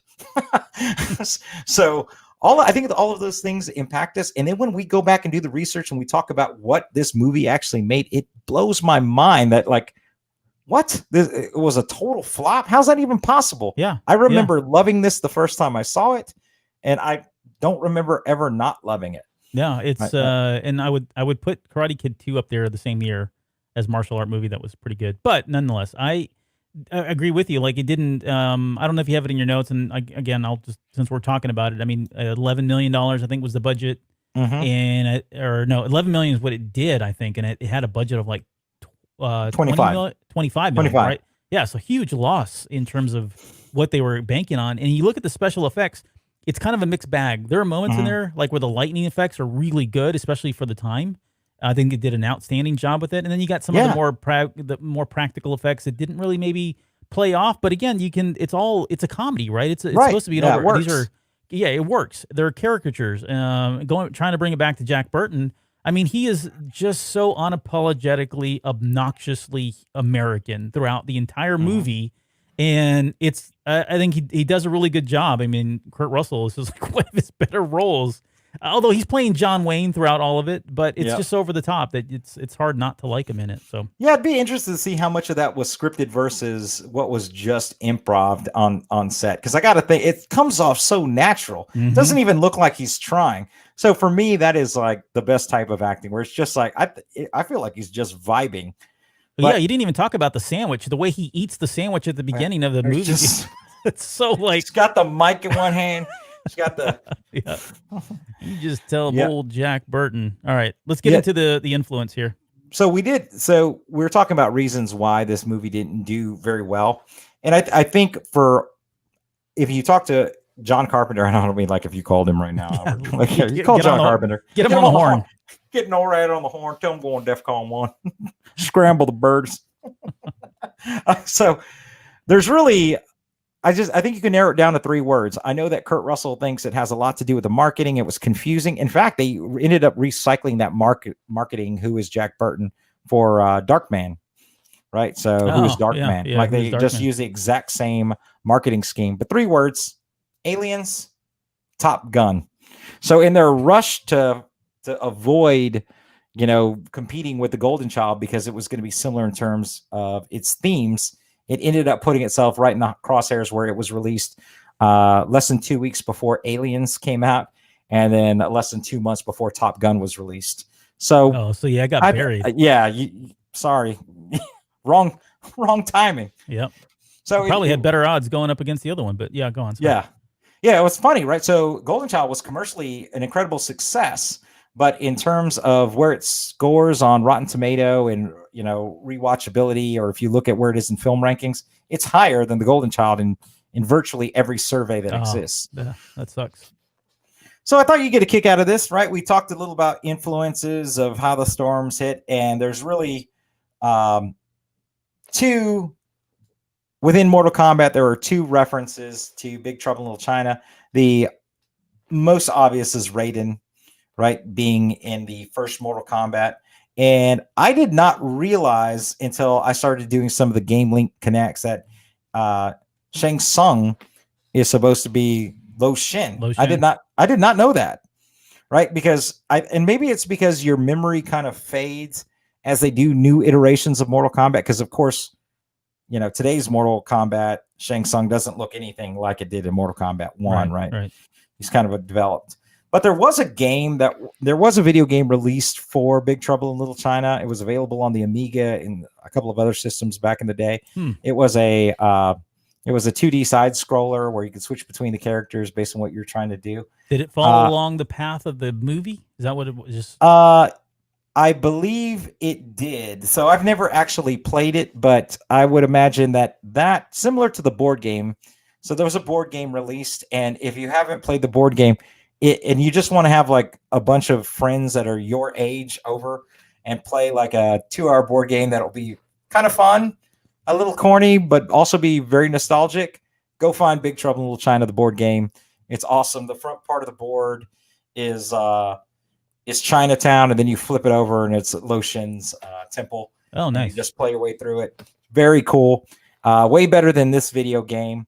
But there is a homebrew of an NES, and of course, I have to point that out for Big Trouble in Little China that's out there. This is not like this is a proper homebrew, so it's not like something that you see from one of the many credible game reproduction sites that are out there that I support. That being said, whoever did this, well done, sir. Completely using the Bad Dudes engine.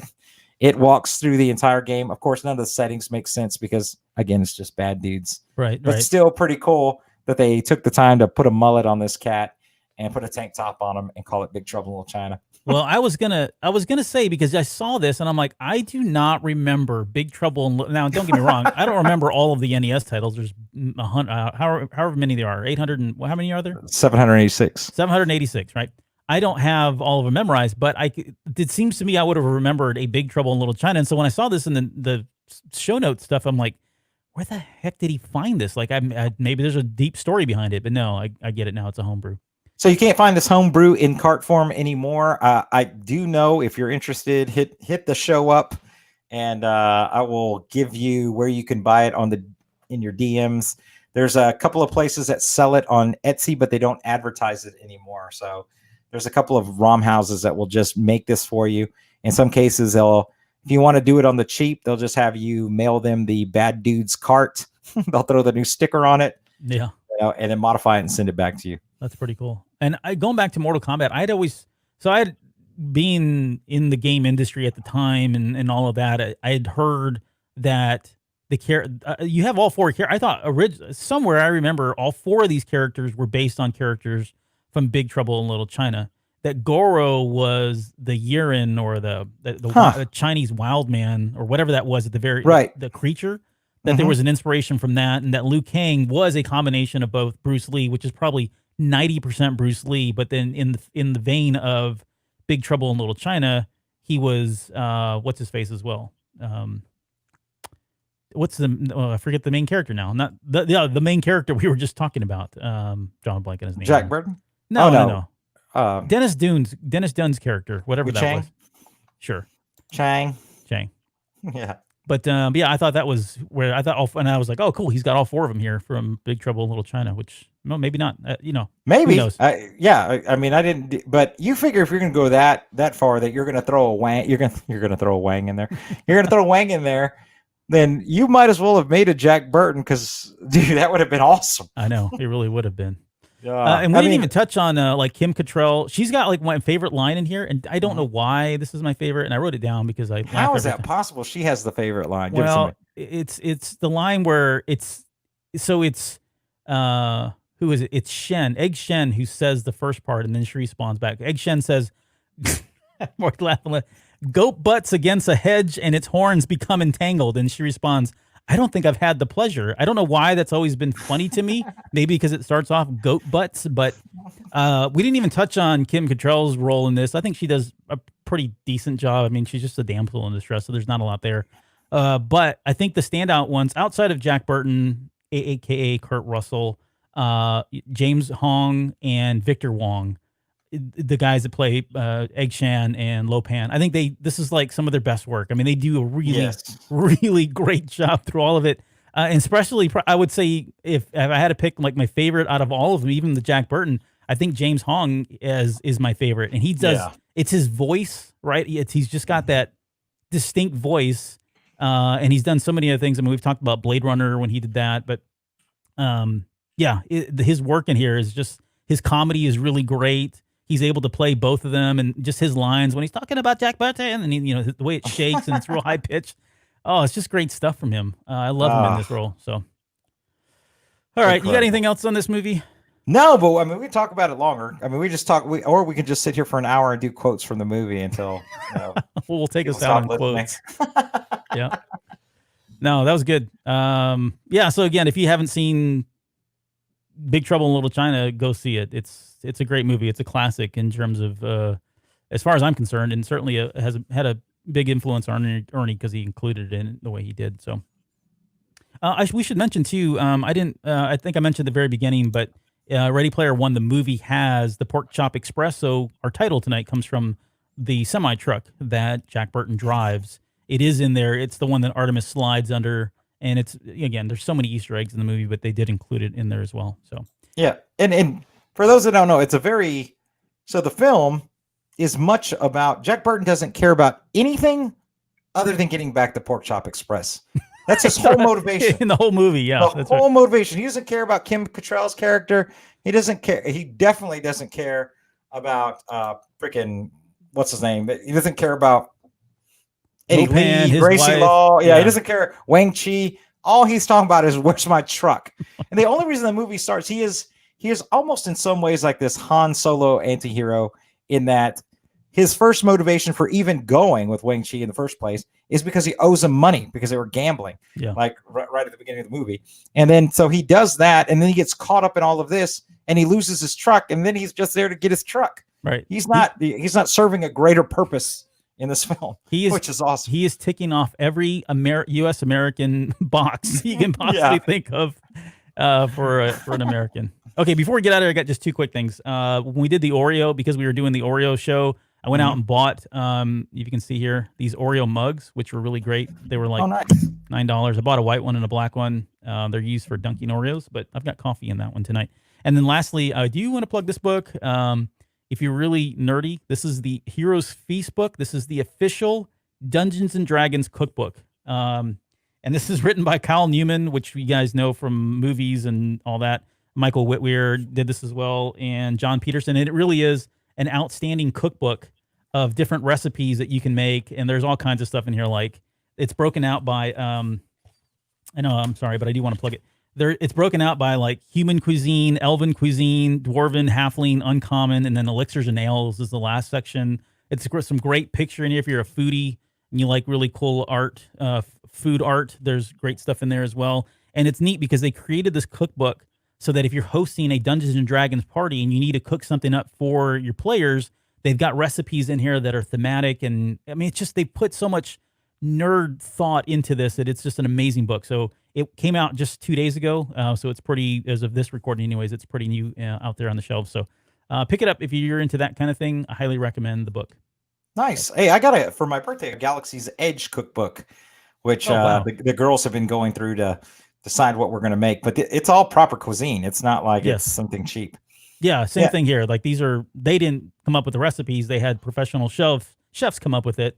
So it's legit food. It's just got a D&D label all over it, which is really cool. Nice. All right, man. Well, we said this was only going to be an hour, and look at us at 2 hours and 43 minutes. Well, there you go. What are we going to How say? it goes. Hey, just in closing, don't forget. So tomorrow, for most of you, is the last day for early voting. We don't care here at the basement what your political views are. Just be nice to everybody. And if you can't vote, you can't make up your mind. Master Show Enough. 2020. Do the vote. Kiss my Converse. I don't care who you vote for. Just go out and vote. Yep. Good message. All right. Let's see. We'll be back next week, and man, we got a lot of stuff. We're going to talk. We won't talk Pat Benatar because we've already killed that one again. There's some Rush if you want to do Rush. No, I'm kidding. No, we've got Woodstock. We'll get into a little bit of Gundam, Voltron, Robotech. We've talked about these, touched them here or there lightly, but not really dug into them very deeply. And then probably the one I'm most excited about is Red Dawn, and I'm already telling you right now. I've already named the show. It's called Wolverine. So of course it is. We're anchoring on Red Dawn because that. But we're only talking about the '80s version. We're not talking about the remake, right? Well, we might bring it up, but yeah, no, we're gonna. I haven't seen it. That's how much I love Red Dawn. I have not watched that remake. I refuse. It's one of the best films ever made. So I'll tell you next week if you're interested. Okay.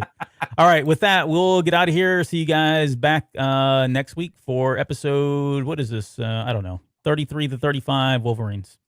Take care. See ya.